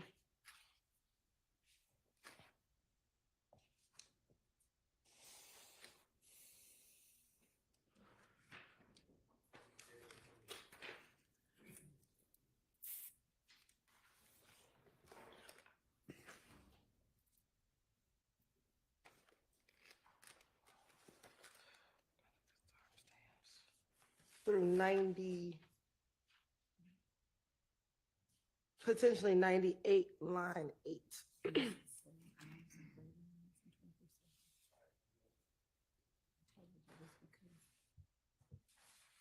All right. Let me let him. Couple things, Your Honor. I just want to just put everything out there and so Your Honor knows what we're dealing with. I'm going to look at the January 28th, their proposal. Okay. So I will report back on that. Okay. Ms. Percival, we're at, there's a request for the Zoom link for Mr. Still. Okay. Okay, great. With going back to the February 21st, Mhm. there's February 21st. yes. And I'm Okay. sorry to keep jumping around. There's two things. That's fine. There's two things.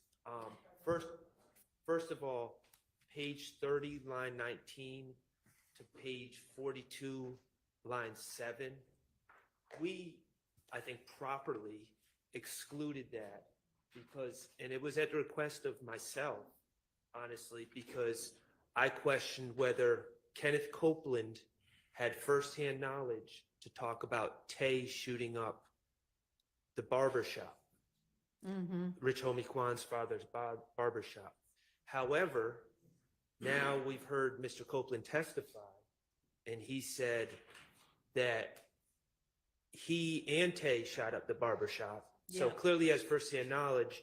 And in this segment, he is saying, no, Tay didn't shoot up Rich Homie Kwan's barbershop. Right. So I haven't, full candor, I haven't gone through, I'm trying to do it with a fine tooth comb if there's anything else objectionable in that area. But page 30, line 19 to 42, line 7, at this point should be played because it's inconsistent and it's also clearly based on Mr. Copeland's testimony, putting himself there. It's something that he did, in fact, unbeknownst to us, have firsthand knowledge of. All right. And I guess that would be kind of a similar thing if the state, you, the defense, are saying you would intend to have it played. So the question is, does the state want to just play it as a part of theirs or not? I just need to read it because this is the first time I'm hearing about it, so I just I need to just read. caught that actually. Okay. I just need to read it. So long as All you right. read it, I think we'll be fine. And you had the times 3019 to 42:7. Yep. Now, and additionally, Your Honor, and I'm endeavoring to find it. There are, and I'm going through my notes, there are two segments where there are two interviews where Mr. Copeland speculates about who did the Donovan Thomas murder, and it wasn't these gentlemen. One is we just addressed, and about the state taking it out strategically. Right. I'm trying to find the other one. I don't know if the state strategically did that for the other one, but I had the same objection, but I'm trying to find where that is.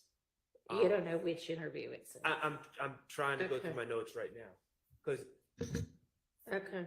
So the January 28th interview, the one that you all were just talking about? Yeah. It has two different portions in it. okay, And one of them deals with what you just talking about, in addition, in the other interview. okay. Well, what's the other interview? Right. I've identified the January 28th, but there's another interview, and that's what I'm trying to identify.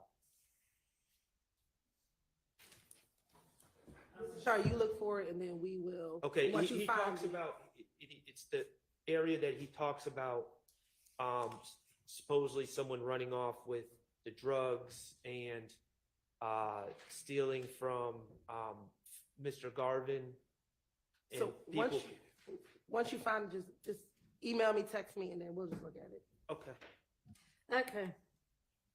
So, all right, let's then go back to, so other than those two issues, so that's an issue with January 28th, which the state will look at and get back to you on whether they want to play that part, is what I understand. And then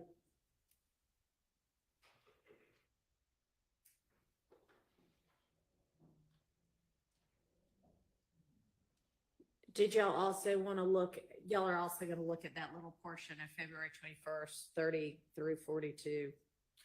And then, so January 28th. All right. All right, so back to February 20th now. Yes. I'm having a hard time locating where in the transcript I've targeted. Can I just play it's about a minute and a half, Sure. and then maybe we could find it in the transcript, and then we could track? Yeah, that's fine. So this is paragraph 6, division 1, and with the court's permission, Mr. Kokomo is going to play it, and then if anyone can find it, it'd be helpful. Right.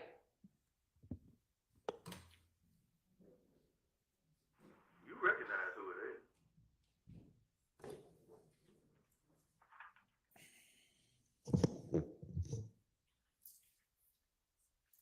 I'm just waiting on you to be real with me about it. And won't stop.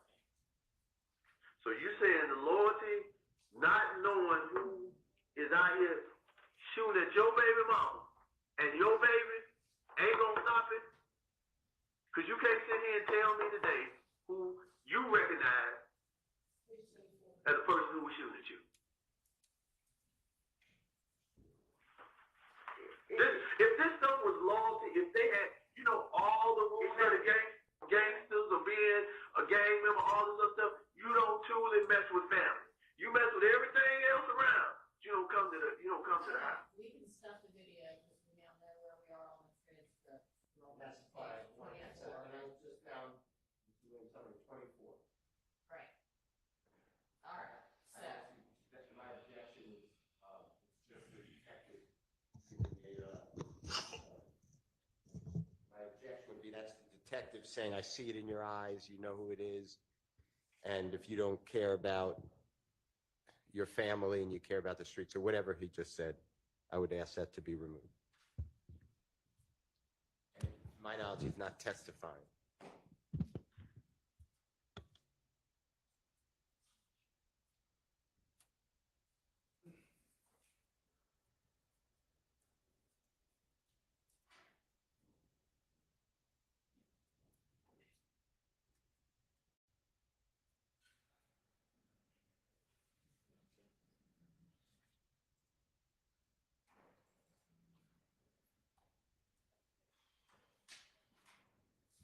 What's the state's response?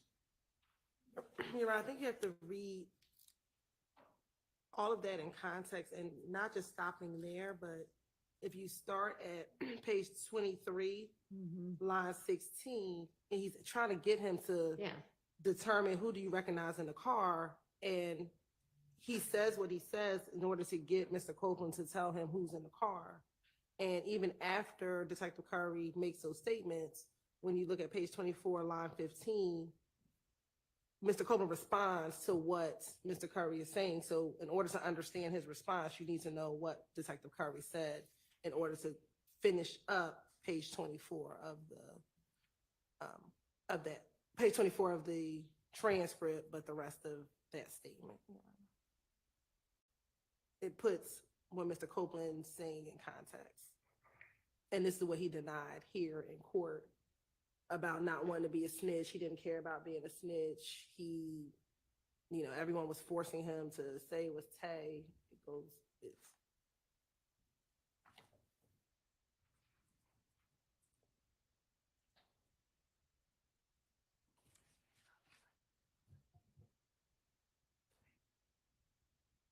all right, and so like the response that you want is 15 through 21, that's, Really, it's the whole section. I start on page 23, okay. line 16. All right, I mean, Mr. Steele, it's pretty much just kind of typical police questioning. You know more than you're saying. No, I don't. Yes, you do. I mean, I don't find that to be, it's your argument that it's 403. I don't have any right to confront him, so typically the police questioning, that the police officer here, we can ask why you're asking those questions. He's saying, I see it in your eyes. This is not part of my defense. This is not the core of it, but it's just impossible to have a trial by video, audio. And it doesn't put anything in context because Mr. Copeland's answers I'm not targeting. Mr. Copeland says, I didn't see anybody. Then he's off camera with his significant other, and she says, you do know who it is. And he says, I know, but I don't want to tell them. So it's nothing that you need this context. This is just the police officers telling him that he has more loyalty to the streets than he does to his family. Well, he's not really saying that. He's asking him, is that what it's going to come down to? I'm going to permit it Okay. over objection. All right. The next one is 2631 for another minute and 30 seconds, approximately. He doesn't know what the page number is, but it's going to be a couple of pages after what we were just looking at. So it's going to be Detective Curry, basically the same thing, saying, you know who it is, and you won't tell me. All right, let's hear it, and then maybe we can.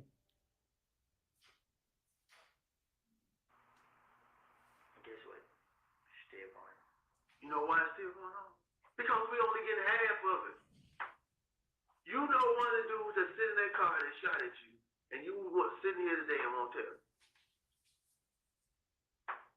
How do you think we're supposed to help you? And all this stuff that's going on. It's the whole gang got there. That's what I don't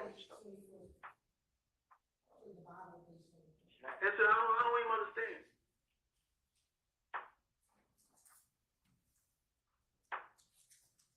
You was 30 feet. Huh? I couldn't. What were you associated with? And then everything else that I rolled about with it, you started to come back to her. And where your cousin at now? Which one? Which one? The other one? In jail. Both of them? And you out here on the streets trying to survive.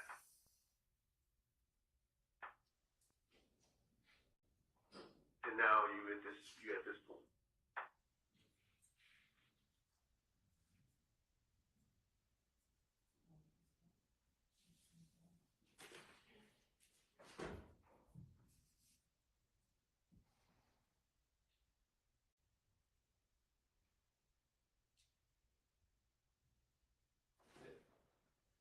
Same argument.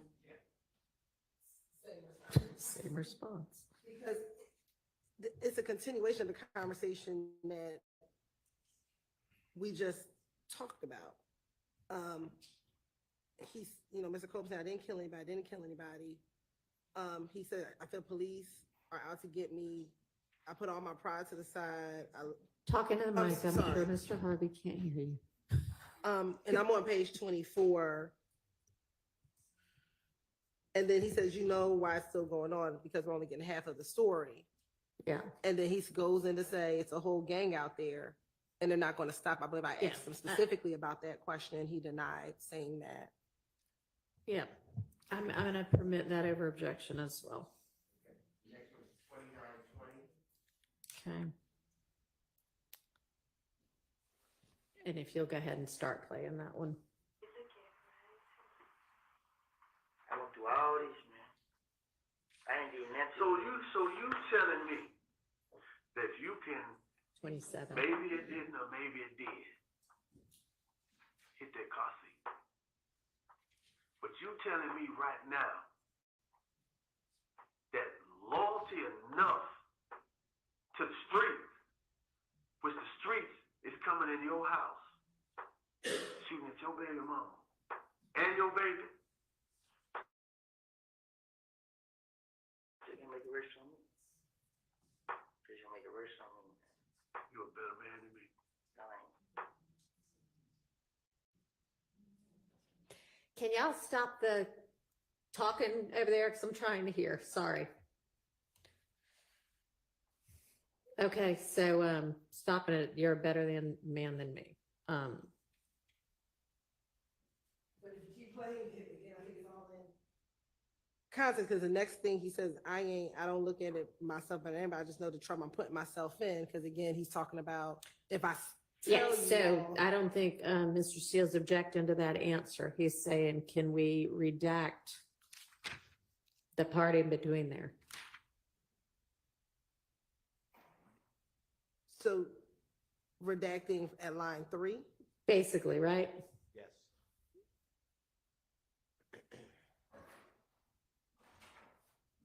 So like line 3 through 10. that's fine, Your Honor. Okay. Thank you. All right, next one. 3223, Your Honor. Through 32, Right back. 32. For somebody you know, that you won't sit here and tell me who it is. But it's okay. It's okay. It's not it, man.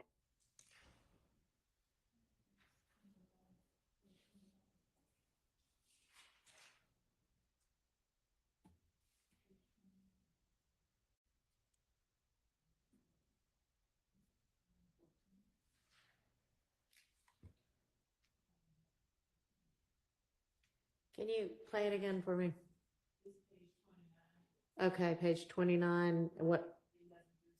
Okay, thank you. And just pick right back up. For somebody you know, that you won't sit here and tell me who it is. But it's okay. It's okay. It's not it.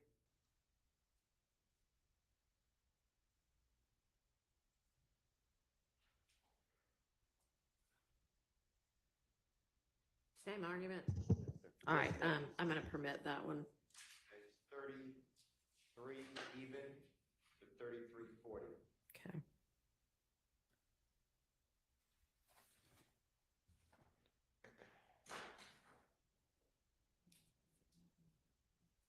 Yeah, and that would be on page 30, starting at line 15. But do you know more than one? Huh? You know one of them? I know you know one of them. Your face tells the story. Now, out of all the ones, you might know the other one. But I know you know one of them because the face tells the story. Because the face tells the story of somebody being close. That you trusted. It ain't All it. right, I think we can probably do without that question. I think that if you Copeland says after this, Uh-huh.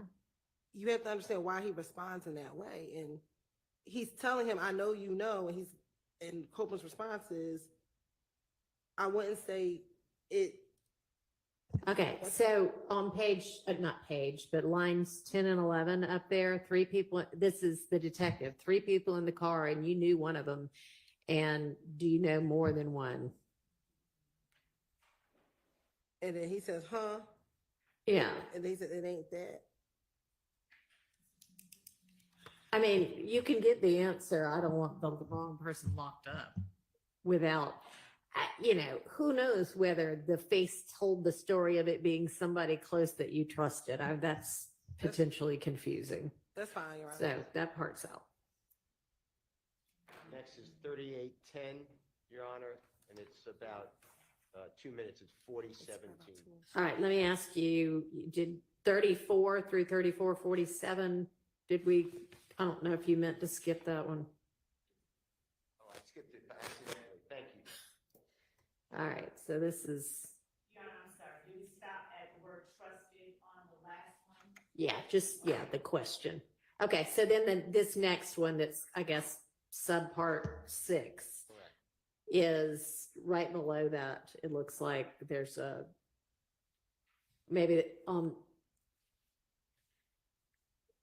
page 30, line 24, down through the next page about not being able to sleep. Was that it? I don't know. I think so. I gonna get the wrong person locked up. Yeah. We already know that person, whoever it is, they've heard of you. So regardless of the situation, it's gonna come to rest. I just want you to be able to sleep at night. Now, all the other stuff that we got going on, and you probably not gonna sleep because of the situation that's going on.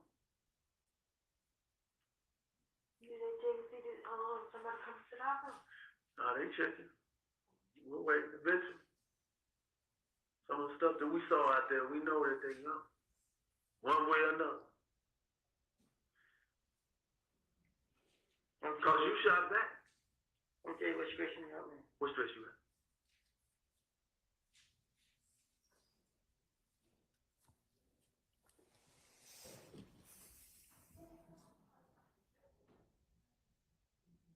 All right, Mr. Steele, what do you have to say about that? Well, Ms. Quarterman's not going to testify.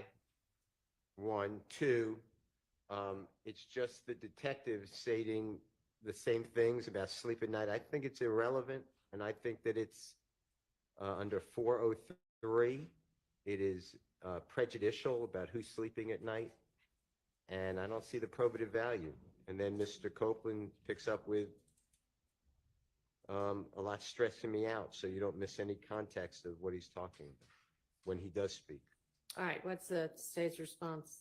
Your Honor, state's position is Mr. Copeland kept saying on the stand multiple times, the police were out to get him, the police were out to get him. I think him telling him this information, it shows that the police were never out to get him at all. What they were trying to do is find the person who shot at your child, find out, try to investigate a case, and that contradicts what he said on the stand about what the police were trying to do. All right, I'll allow that in then. But then that goes to the truth of the matter asserted of what Detective Curry, stated. He's not testifying. But it's the effect on the listener on how Copeland responded to what Detective Curry was saying to him.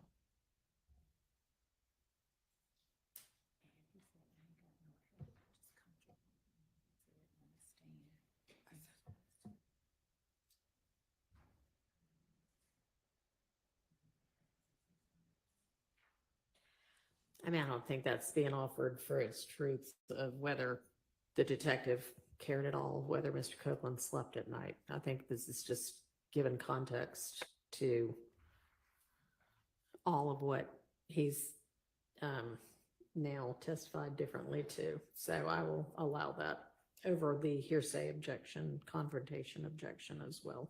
3810 through 4017 Okay, is number 7. thank you. Well, Hey guys, just real quick.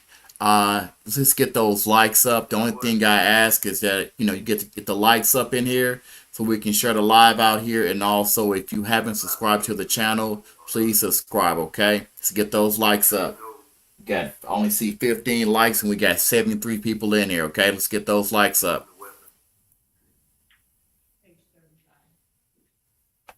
Okay. Is there a reason the state needs this part? Is it just The probation officer and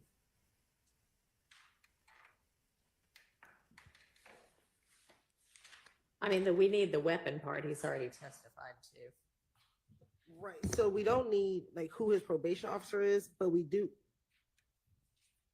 need the Yeah, Mr. Still, can you be a little more specific about what part you feel like should be redacted? Yes.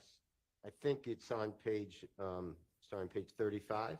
Okay, I'm just.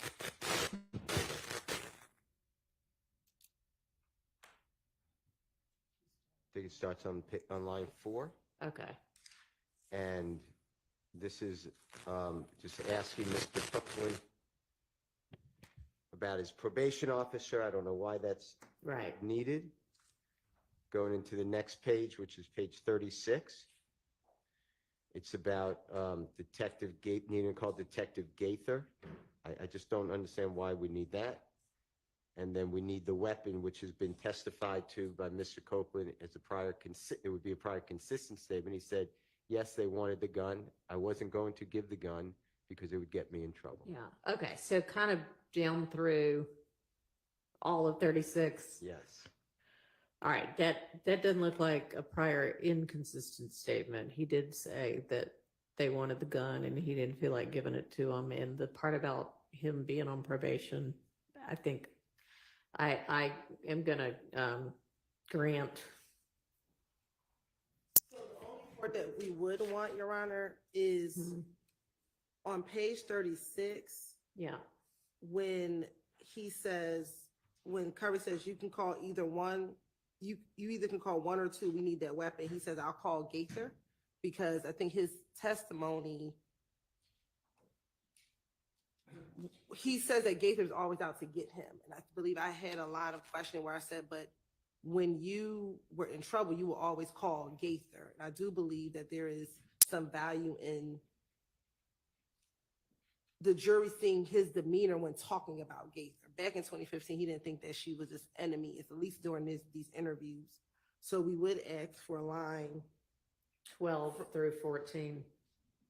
yes, from 12 through 14.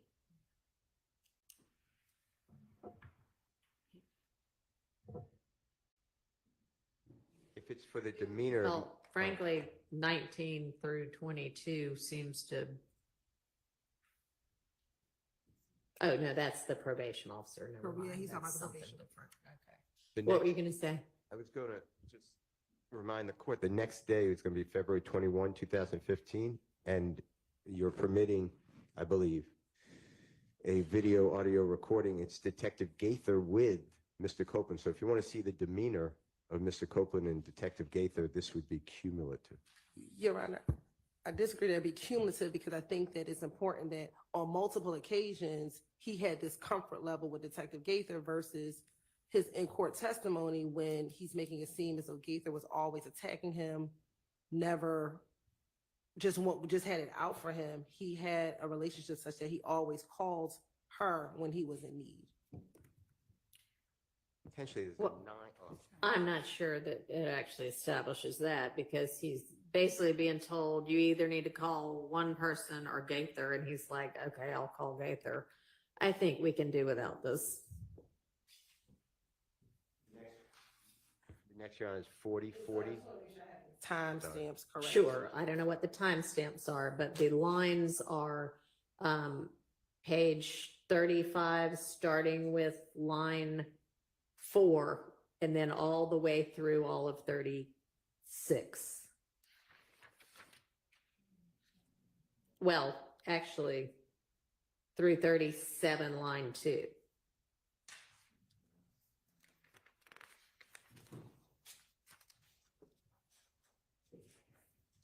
Okay, Mr. Steele, next. 4040 through 4120, once we find it. All right. Okay, so this is the very next thing. You need to keep in touch with Gator. You need to lay low, very low. Okay. You see, you found it? Oh, yes, yes, yes. Yeah, Right. it follows right from what we just, this is 37 line 4. Is it just the question? Yeah, it's going to be the Detective Curry making all these statements, just giving all the instructions. And then, I believe Miss Quarterman is then speaking, who's not going to be a witness.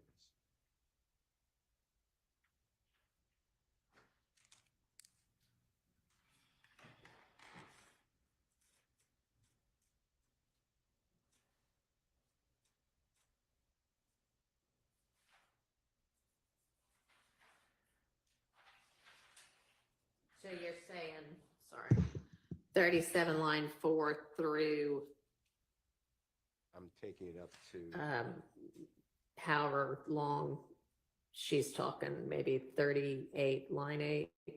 um,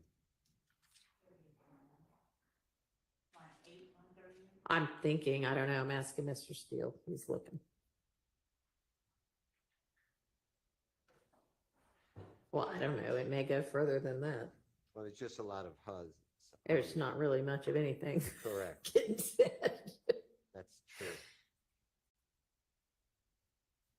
Goes up to, I believe it's going to go up to 41.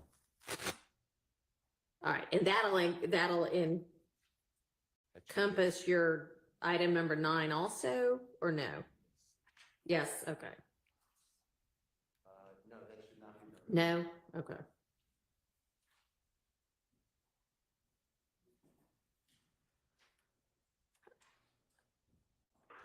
Hang on. State's response? So when it goes to the page 37, line 4, you need to keep in touch with Gaither. Again, to me, that impeaches his whole notion on the stand. When he- Okay. Just that you need to keep in touch with Gaither, or are you gonna make this argument about the whole? No, so there's other portions. We won't object to the you need to lay low Okay, portion of it. I know somebody close to you, it hurts. We can take that out. However, when he begins to ask Deshawn if she knows who the person is, which is page 37, line 21, and she says, by the time I looked at their room down their window, they had already started shooting. When we go over to page 38, Curry asks, is there anyone you let come over to the house recently that normally ain't been there? And then she says, nah. Then Copeland says, tell him who's been there. He's talking about Tay. So here we believe that is relevant because he said that he didn't know who he was. And so that would be impeachment from line 10. That would be a prior inconsistent statement, excuse me, from line 10 all the way through page 39, because he's encouraging, he being Copeland is encouraging Quarterman to tell Detective Curry who it is. And then on page 39, she eventually says Tay, who is there. So all of that is a contradiction to, would be a prior inconsistent statement. all right, so let's take that a bit at a time. So the 37 line 4 down through 38 line 8, I'm going to rule out. So this part about Copeland essentially saying, okay, let's go ahead and be honest about who's there. And it's not so much her responses as it is him knowing and wanting, I guess, to be honest about who had been there. Is that your argument? Yes, Your Honor. Okay. Mr. Steele? I'll just maintain my position. All right. I will permit that portion. Would you honor give the line numbers, please? So it would be 38 line 7? No, 10. 10 through, you tell me, Miss Hilton, where it. Well, I'm sorry, Your Honor, probably 5, because you probably need to understand why he says, tell him who's been there. So we would probably need to question anybody you let come over to the house recently that normally ain't been there. Okay, And then she says not, and he says, tell him who's been there. okay, all right. All right.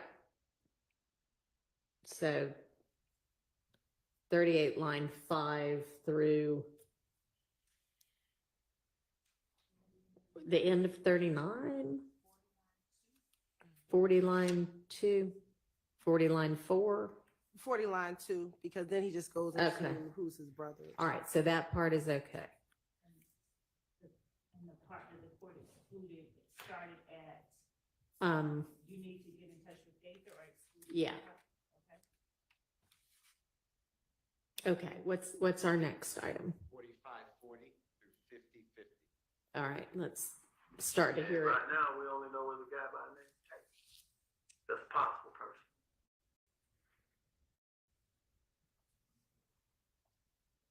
You know where Tate come from? What area he live in?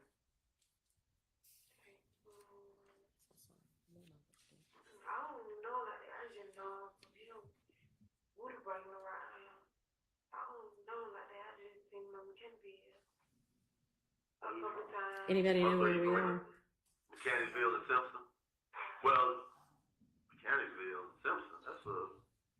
Yeah, that was before I seen him can be here. I know he was right there. How old is Tate? Is he about your age? You older? He young. Or you young? He young man. How old are you? Page So you like 18, 19, something like that? How old are you? You 20? He 21. I'm 21. You're at 20. So it's Tay that lives on that's Mount Simpson and was over on Simpson in Mechanicsville. There's two places you know what Started hanging when you came. you start hanging when he came to Mechanicsville, but he said he's from Simpson. Well, yeah, That's where you from. that's where he's from, Simpson, but you met him over there in Mechanicsville. He went to call. We used to get called playing baseball. Well,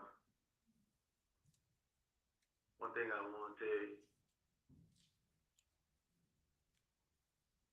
you gotta look at her.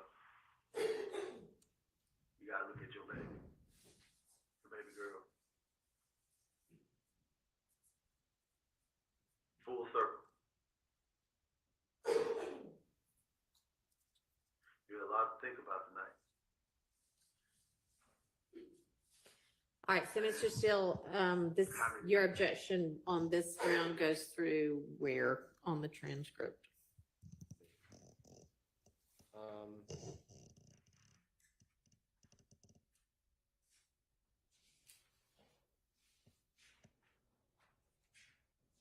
Through page 51, line 10. Okay. So, 50 line 17 through 51 line 10, I can definitely see that being kind of just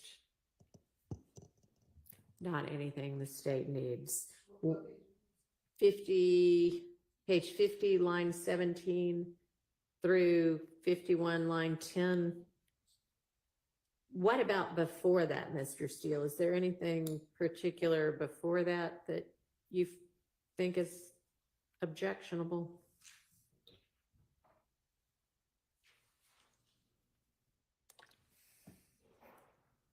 Well, it's Ms. Quarterman speaking, but Your Honor, I'll waive, for purposes of what you just said, I'll waive the other opposition. Okay. Mhm.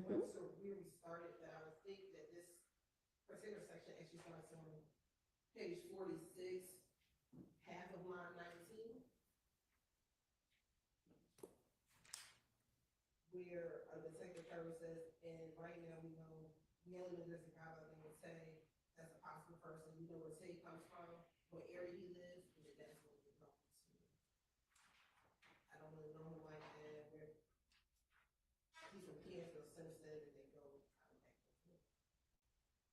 All right, I think Mr. Steele's saying he's doesn't have objection to that part.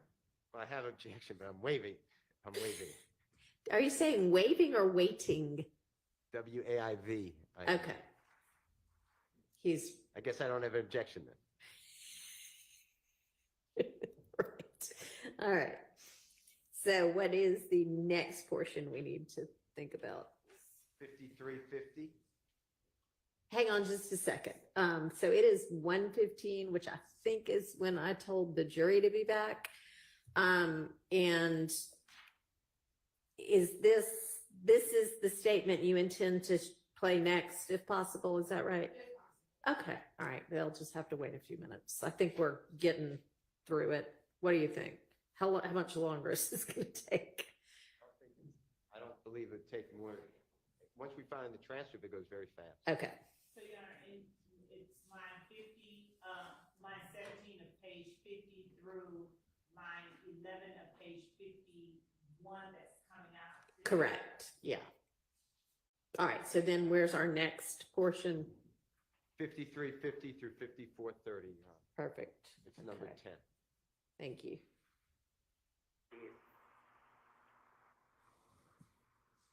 You know, it's kind of sad.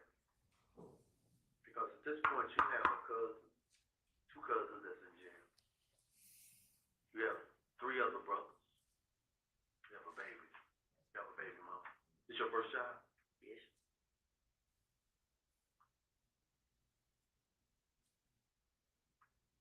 Do you think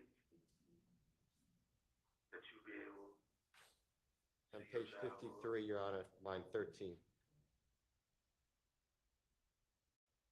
Through line 19. Okay. Of page 53. Yeah. Correct. But you know, me and her get into it every second of the day, every 5 minutes.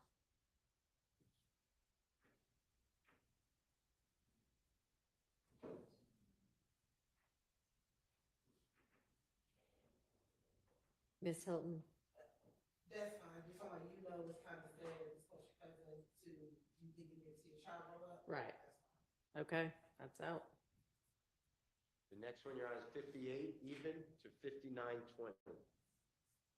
And it's number 11. All right. Any idea where that is in the transcript? If not, we can just start listening until we find it. Had nothing doing none of it. So basically, On young page thug 55, watch this. Thank you. line 21. All right. Because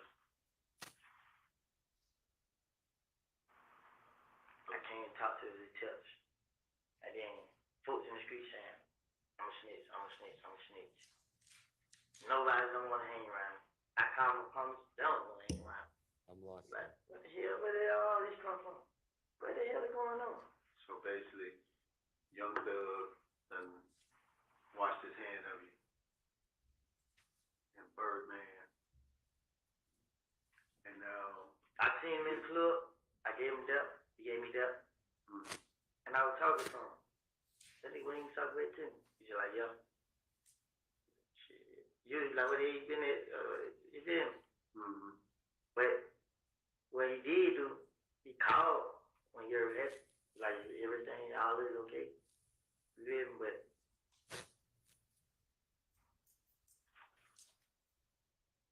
I'll waive that, Your Honor. it is All right. Yeah. The next one, Your Honor, is number 12, Mm-hmm. 5950, which should flow right out. Okay. situation hating on you for what you had. I know for because you came from where they couldn't get to. I know this him. I'm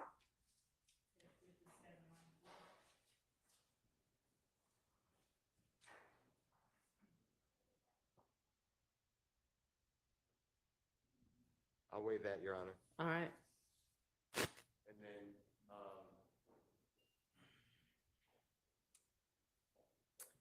Miss Quarterman talking.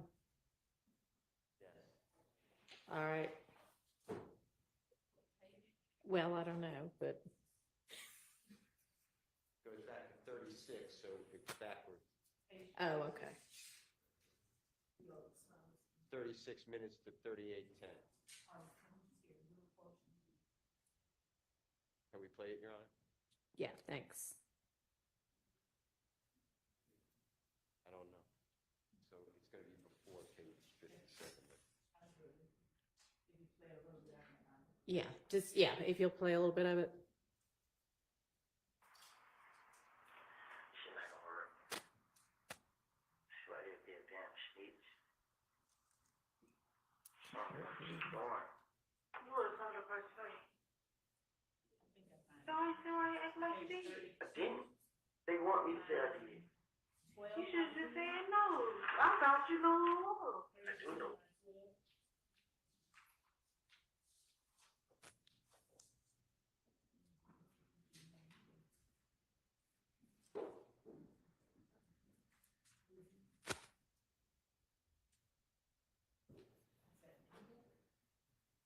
Is that it, Mr. Steele, on page 32? It's all, it goes up to,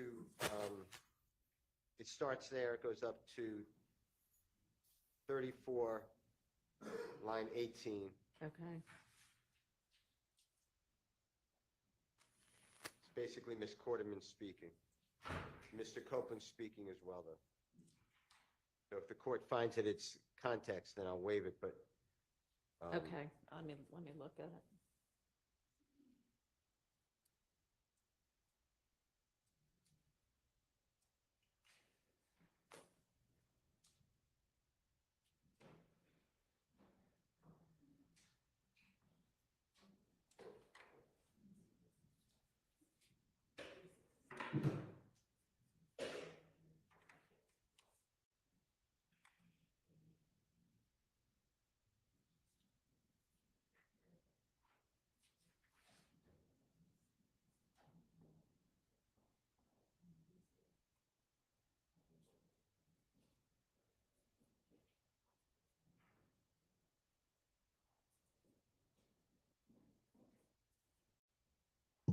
All right.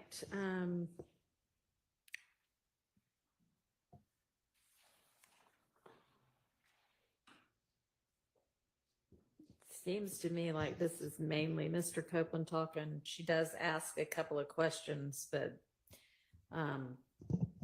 they're obviously questions and not statements. I think we are not going to have any idea what he's talking about otherwise. So I'm going to just allow that. And the next one, Your Honor, is really the paragraph 7. Uh-huh. It's 42, 20, and it really encapsulates paragraph 8. And it goes up to 46, 29. So once we find the beginning, it'll be easier on the transcript.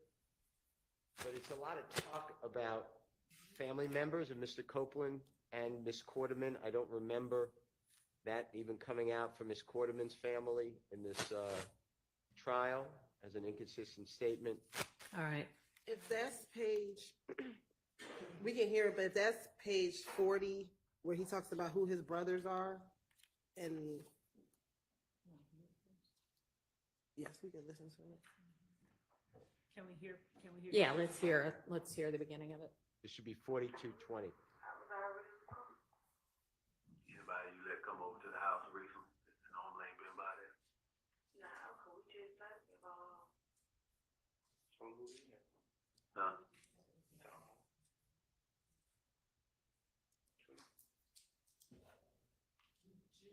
Yeah, we did. who it? Been Who it? there. Business. Who it? I got a problem. No, Tay. So you gotta put this tape.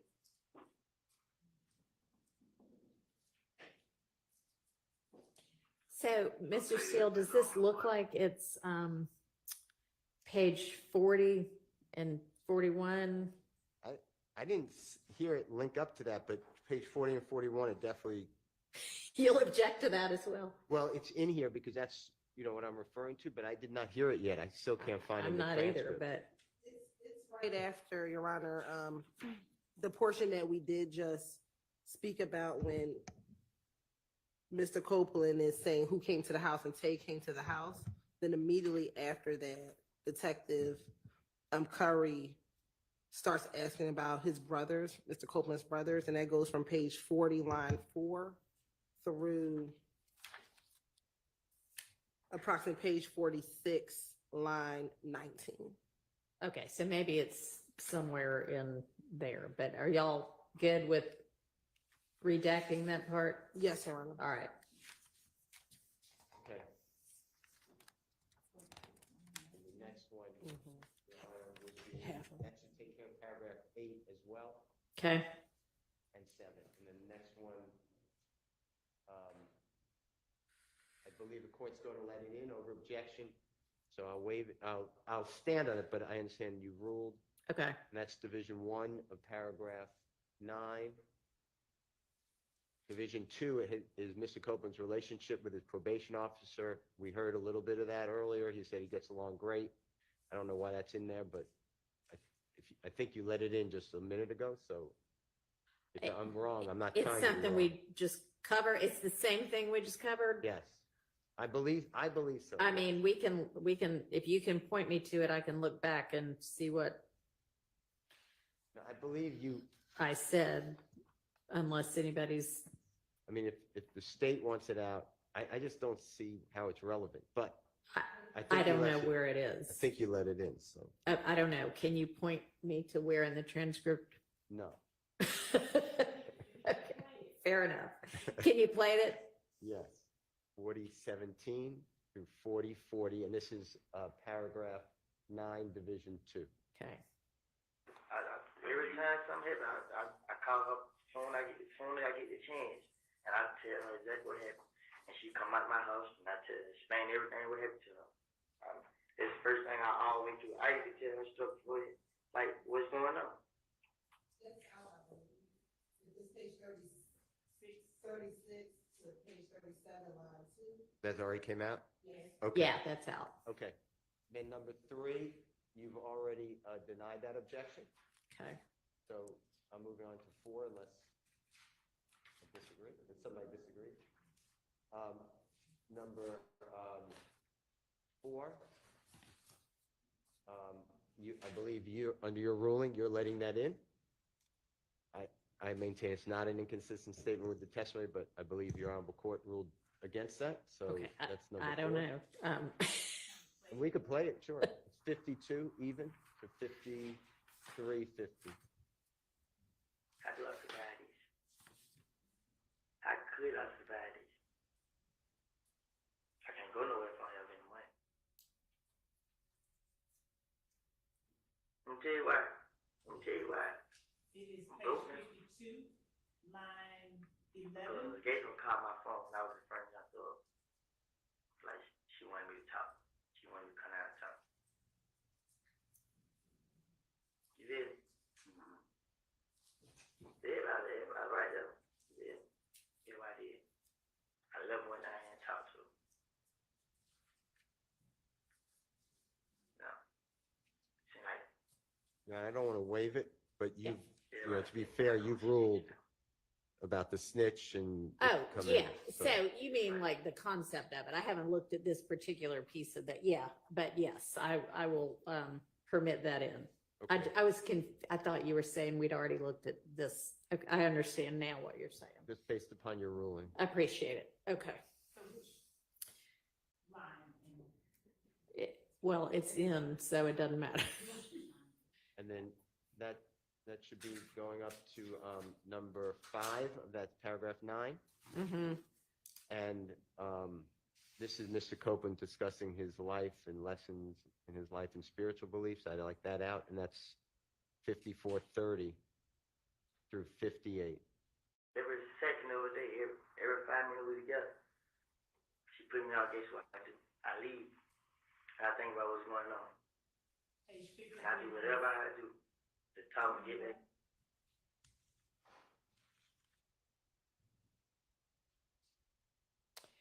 And what would, I think the objection to this is relevance. Is that right? Yes, he's Okay, talking what's- about life. What's the state's response?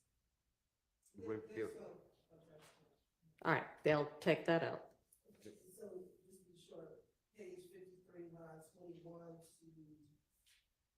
54, line 10. Yes. Line, But it had ain't nobody line, house actually, in line there. 15 is what I It have. had nothing to do with none of it. Okay. Through 54, line 15. Well, I made a mistake. I apologize.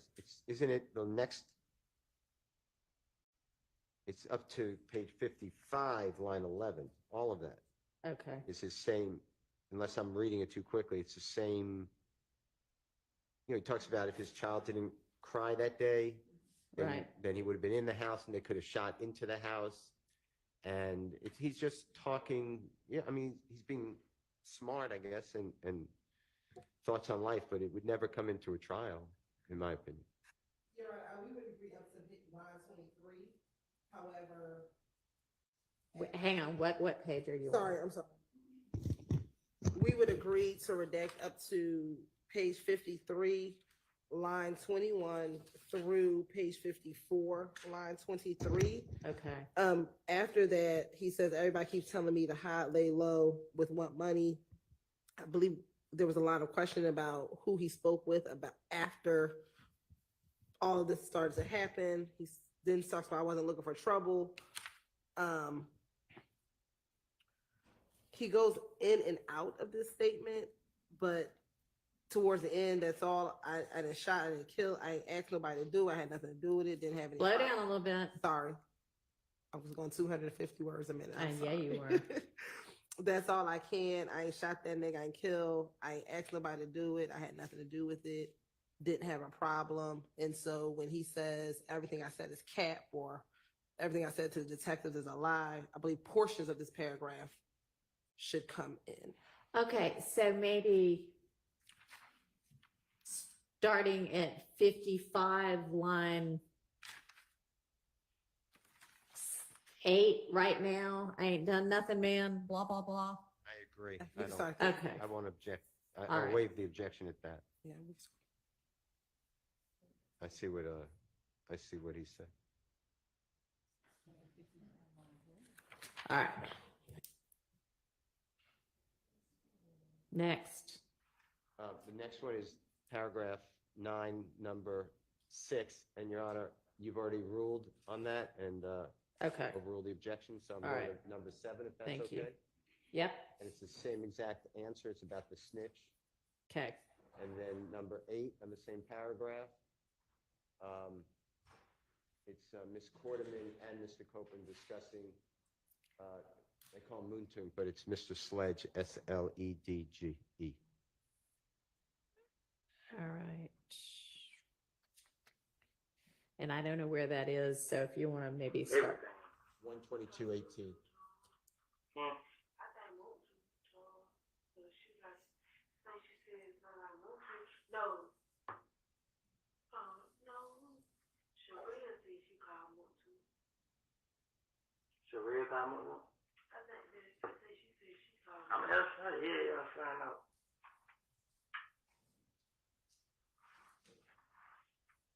Sharia about called him. Yeah, Trey called Key. He called the kid. No, she said. Trey called me.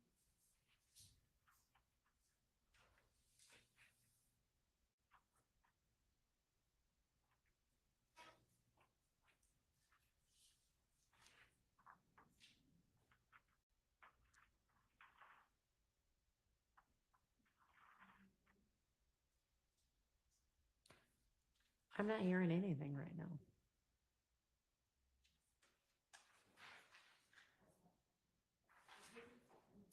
That's all it was, but I can't find it in the transcript. Yeah. Can you start that part over? 122.18. Everything. Hmm. I think Motu told, she like, think she said it's not like Motu. No. No. Sharia said she called Motu. Sharia got more. I think she said she called. I'm gonna yeah, I'll find out.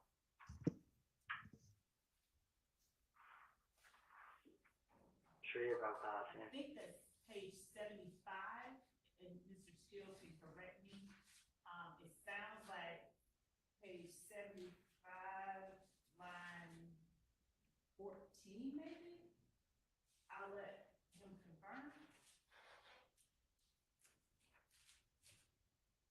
Because they're saying. Everything. I thought most, so she like, like she said, most, no. No, Sharia said she called Motu. Sharia got more. I think she said she called. I'm outside, yeah, I'll find out.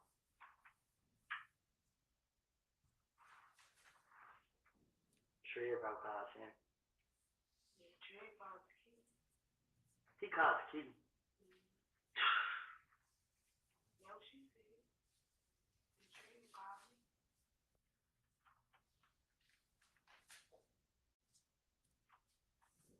There's a lot of unintelligibles in the transcript. I just don't know why. I think it's unintelligible on the video as well. Yeah, I'm not so sure what the relevance is. I hear Moontung, so if you don't hear that, it says unintelligible, but Yeah. So is that where it starts though? yes. Okay. Y'all need that?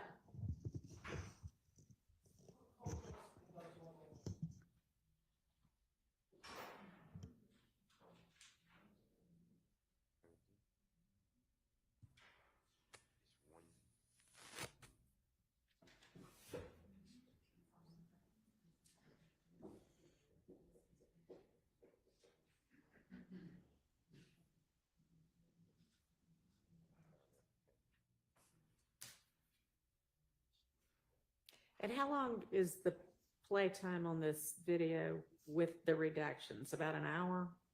I'd say so, maybe a little less actually. Okay. Yeah, and Your Honor, for this portion of it, which is, the interview is pretty much over and they're in the room Yeah. just talking. There's only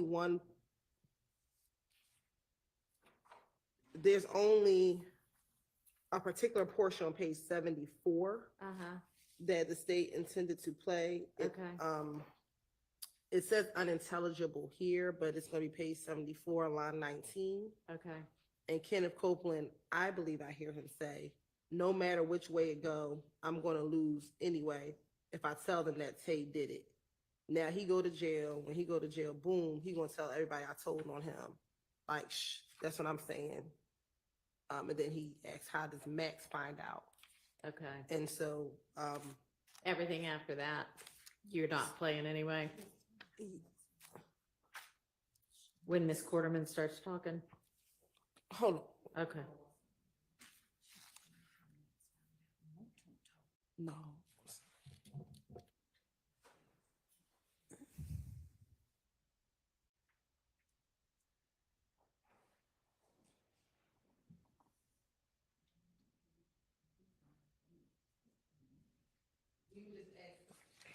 For page 74, line 19 through page 75, line 8. That's what we will be All intending right. to play. And I can't tell whether that's part of what is being objected to or not. I won't object to that. Okay. And then don't play the rest of it, basically. Yes, Your Honor. So I think we're through that. Or is 11 something different?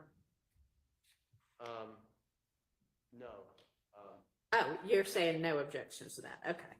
I don't mind that being played. All If right. it doesn't play, I could play it, but. Okay. But otherwise, everything after is done. I think I hear it excluded except for that portion. That's what I was asking. Yes. So we have line 10 on page 75 through the end of the interview. Is that what I'm hearing? Is out. Yes.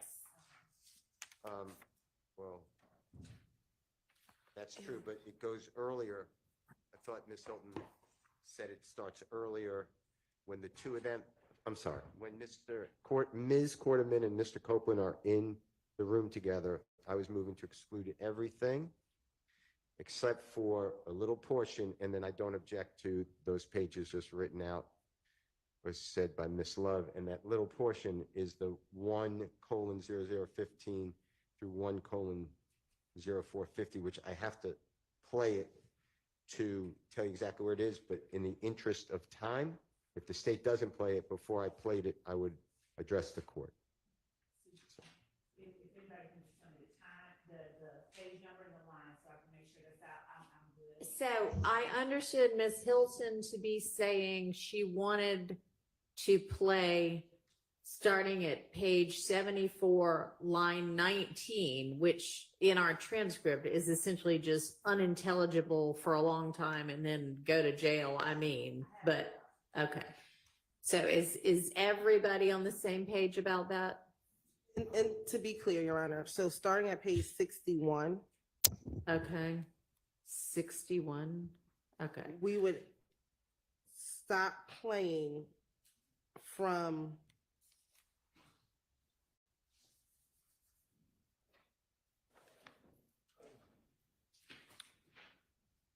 from line 21.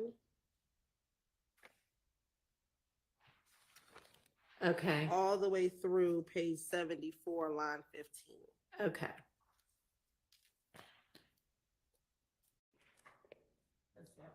All right, And there's then, agreement that that's the part he was intending to cover. Okay, and then we'll pick up with the 74, line 19. 19, ending at 75, line 8, and then Right. redact everything after that. That's right.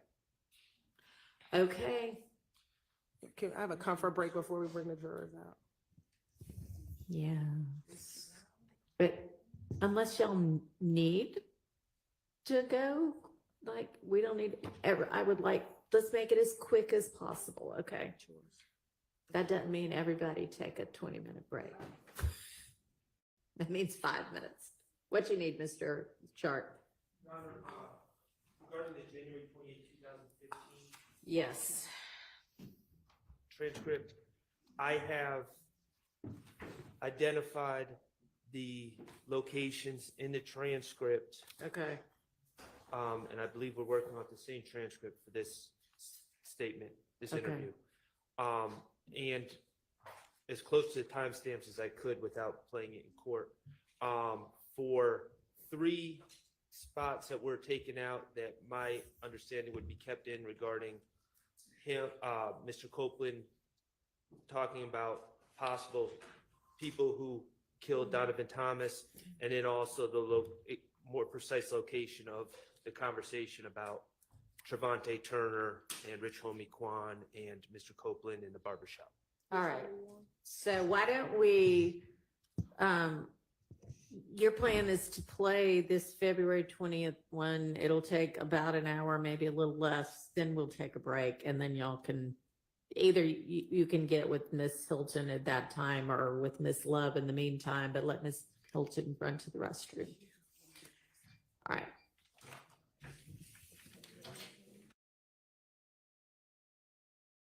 Like 5 minutes.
Me and my brother, we used to sleep in the living room with my mom's in the same bed at my grandma's house. Like, we didn't have a room. We was young. 6th grade, flipping quarters, shooting free throws for dollars, buy all the 25-cent bags of hot Cheetos, fill the backpack up, go to school selling for 50 cents. Once we got to a certain age, it was like we were twins. A lot of the things that I got into or opportunities that I seen was from my bro, from little bro. Like, you know, he stole computer parts and then he bring it in the bedroom, share the bedroom. I'm like, man, get this junk out of here. I'm building a computer. I'm like, bro, shut the fuck up, you building a computer.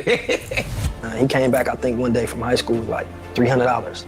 He was certified gifted as a little kid. Anybody that was around him, his charisma, he always stood out. People always were like, nah, this guy is special. When he got out of high school, we was able to just really get to it and adapt. And my brother had put me on a CD game, and it just, you know, took off. I'm like, all right, I'm trying to peel a million out of this.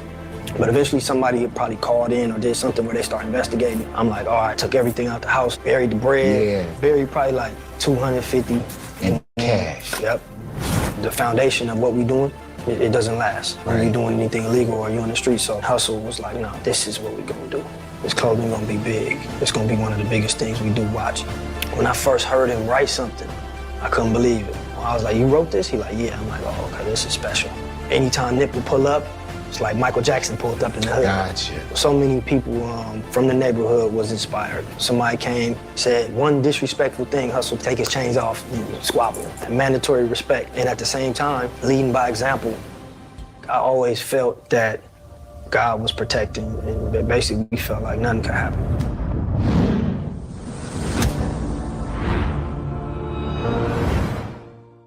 Oh, these y'all over here? Yeah, so this section at the top, it's all us. As far as fulfillment, this whole area is Marathon's area.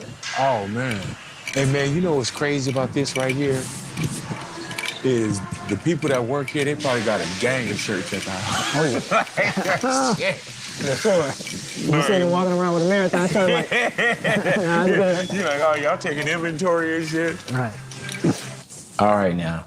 This is a very special off air for me, bro. We've done many, but this is like one that's real, extremely personal to me. And sitting down with you, Sam, bro, like for one, first of all, I got to thank you for your time, because I know this is not what you do.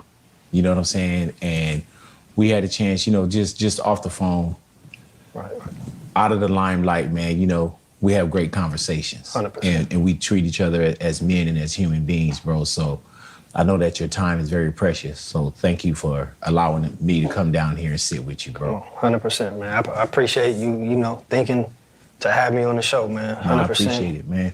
You know? Sam, were you born in LA, raised in LA? What's the background for Brother Sam? Yeah, born here, LA. My pops is from Africa. Yes, sir. I think he came to New York when he was 17. And then I think he came to LA when he was like maybe 20, 21. What was it like just like growing up, man? Because, you know, there's a lot of things that's in the household, you know what I'm saying? And plus with, you know, the family being extremely rooted, what was it like growing up for you, though? Growing up was good. You know, moms and pops was together a couple years and then split. So for me and bro, we was really, our whole childhood was probably with moms at a granny house. Okay. And then pops, you know, on the weekends or every other weekend. So childhood was good. It was tight-knit with my grandma, my grandfather on my mother's side, and my mom, you know, my uncle. So it was good, like what we call real family structure. No, 100%. Yeah, man. Yeah. So with good family structure, man, was there always music kind of in the household, or? Yeah. And if it was, you know, what kind of music? Yeah, 100% oldies. You know, Grandma, Al Green, Marvin Gaye. You know, my mom, 94.7 The Wave. Yes, sir. 100%. Now, Sam, are you the oldest when it comes to brothers and sisters? Yeah. All righty. And what's the breakdown? I'm about, 82. I'm 3 years older than my brother, and my sister, I'm like maybe like 10. I believe 10 years old, yeah. Was it, and just in the household, because like we grew up, man, it was 7 of us as far as kids. Single parent though. My mom took care of us, but we did everything in house. We didn't have 5,000 channels. Right. We didn't have money. You know what I'm saying? Right. Was it kind of the same with you guys, just kind of in the household where you understood the family dynamic and were y'all always tight with each other? Yeah, Yeah. 100%. I think me and my brother, we used to sleep in the living room with my mom's Yeah. in the same bed at my grandma's house. Like, we didn't have a room. So we was tight-knit, moms on it, working, making sure. And then she saved up some money and bought a house like maybe 2 blocks down.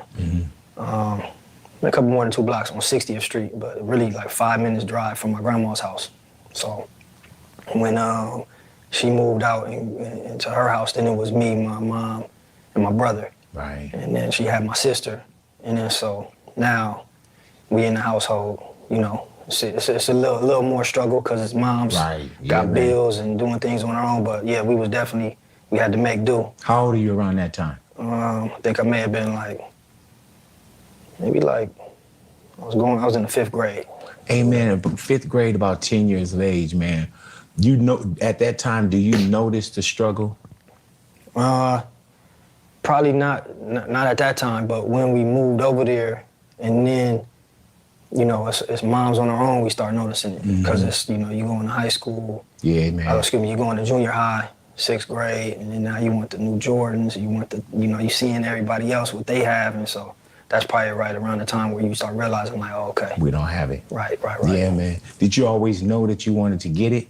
Yeah, 100%. Early on, huh? 100%. We was young, 6th grade, flipping quarters, shooting free throws for dollars. Yeah, so that hustle had always been in your kind of in your bloodline.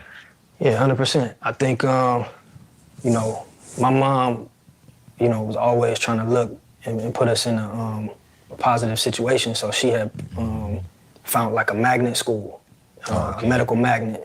It happened to be in Watts. So she telling me it's a medical magnet. So I'm going out there thinking it's a medical magnet. It was like 10% of the school was medical magnet. Right, the other right. 90 was, the public school. So it was in Markham Middle School. Yeah. So, So were you in the magnet program, or she told you that there's a magnet school? she said it's a magnet school, but I'm in the magnet program Right. Okay. at the school. So had you been studious growing up?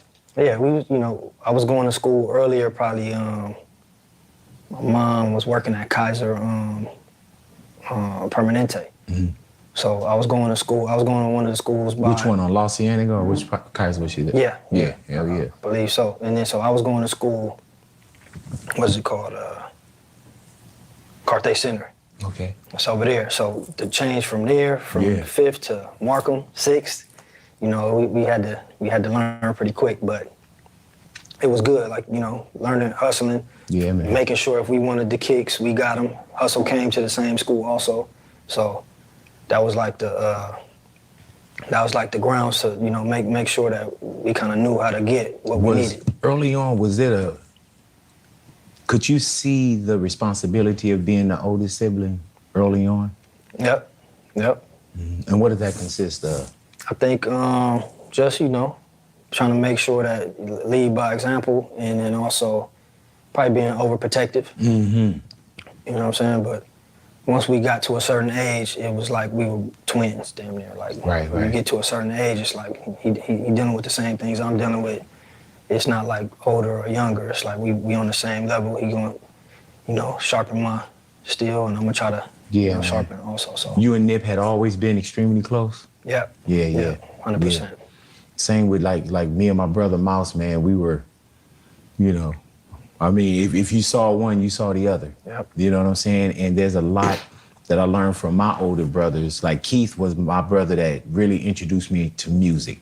Like looking at notes and looking at credits and listening to certain sounds and not knowing that I was paying a tuition into the School of Experience for the profession that I'm in now, with loving music, knowing how to talk, knowing how to go beyond what I'm listening to. So that was like kind of almost like a finishing school for me. Early on, did you know, and when you look back now, did you know that you were paying a lot of tuition into the School of Experience with, you know, flipping quarters and making dollar shots and things of that nature? Yeah, I think, you know, when we was going through it, definitely not. But I think in hindsight, we both kind of appreciated that we had to kind of like figure it out on our own. And, you know, we gained that edge young. So, you know, when we was in high school and then got out of high school, we was able to just really get to it and adapt in a way that a lot of our friends that had were not able to. So definitely, in hindsight, you know, we always appreciate the struggle. Man, tell me about when you guys do kind of go back home and see where Pops is from. What was that journey like, and about how old are you around that time? Yeah, I think that was 2004. So for me, I want to say maybe like I'm 22, and Hustle was probably 19. Did you want to make that trip? Yeah. Okay. Yeah, I did. You know, the backstory, my father was, you know, always telling us, like, I'm gonna take you guys home. So it was always in our head, but, you know, due to circumstances, we never end up making it out there. And at this point, I'm on the run. Right. Or, you know, I'm feeling like I need to get out. I had a couple dollars. And so shit hit the fan a little bit. I'm like, I need to get low. I immediately just popped in my head like, all right, this the perfect time. This is it. Yep. So I hit Pops like, hey, Pops, get the tickets. Right. Right now. Hey, man, and when you say you're on the run, man, like, I want to talk about also like Neighborhood Sam, you know, the hustle part of you as well, because you know how they say, man, I'm my brother's keeper. That was you, right? Early on. I think I was just, you know, honestly speaking, man, I just tried to do my part. Hustle, you know, really a lot of the things that I got into or opportunities that I seen was from my bro. Right. From little bro. Like, you know, he was always, you know, things were, he was sharp and he always seen opportunities. So we was always hustlers, but he would always come up with it and we'd be like, huh, and then he'll put me on it. And then I just try to take it to my level that I could take it to, and him also. So we was both, you know, we was both doing our thing. And I think for me, it was just, how can I add value? And, you know, to speak on what you're talking about, music, he always had a love for music since he was young. And, you know, we would have money, he would just go and spend it all on, you know, Source magazines and this and buying CDs. And I'm like, bro, save your money. But that was his passion. And moving forward, when we get older, you know, when you don't have, you want to get money and you want to get to it. But it come to a point when you getting money, what's the next level? Yeah. And, you know, what do you do with it? And I think he had the vision and he was like, look, this is what we're going to do. You know, this is what I'm doing. This is what I started. You know, this is the label. He had the books. You know, Master P did it like this. This is how we gonna take what we doing in the streets, and so that really gave me the direction to like have something to go to. But you had believe already in. been doing your thing, but kind of away from music. Yeah. And not to dime anything out with that, because I know that it was like the bootleg CDs, and you know, and so was that a great hustle for you as well? Yeah, 100%. I think at that point for me it was like the new dope game. Yeah. It was new. Nobody was doing it. The profit margin on it was like shocking. Couldn't believe it. So Sam, what was it? It was CDs, DVDs. Yep. And CDs, it was DVDs. You know how people run into, you know, the barber shop, Right, somebody right. selling something. Right. Was that probably something? But you were doing mass distribution. Yeah, I think it started off just hustling. You know, I used to work at a restaurant called the Bayou Grill in Inglewood, and I was right there cooking, and then I was at the counter. So I was the young dude. My brother worked there with me too.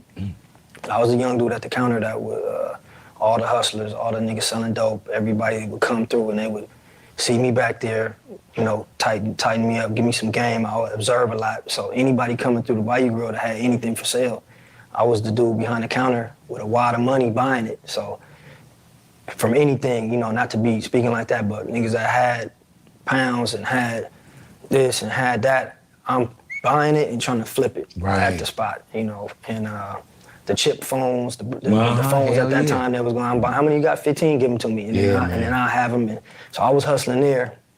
And my brother had put me on the CD game. So I had the CDs there, and I had whatever I could have there. And eventually one of the guys in there came in and had the DVDs. That's right when the DVD burner came out. Right. I think the DVD burner was like $700 for one burner. And so he had the DVDs, and people was just transitioning from VHSs. Really, nobody had DVDs in their household. So he kind of put me up on what it was, and he's selling them for $20, and he's making them for $1. Oh, And so I'm like, so all you're right, looking at that profit margin like, shoot, it's better than any other game right now. 100%. And that's how I got into that. And then it just, took off like crazy. I used to be, I had a spot on my off days. I used to be making $800-900 a day. And people Were you come still through. trying to keep the job? Yeah, I was still Why? working. That was my sister pops Oh, okay. a restaurant. So, and I was kind of like one of the main ones in there. I felt like keeping it, keeping it afloat. So I didn't just want to. But it came to a point where it was too much going on.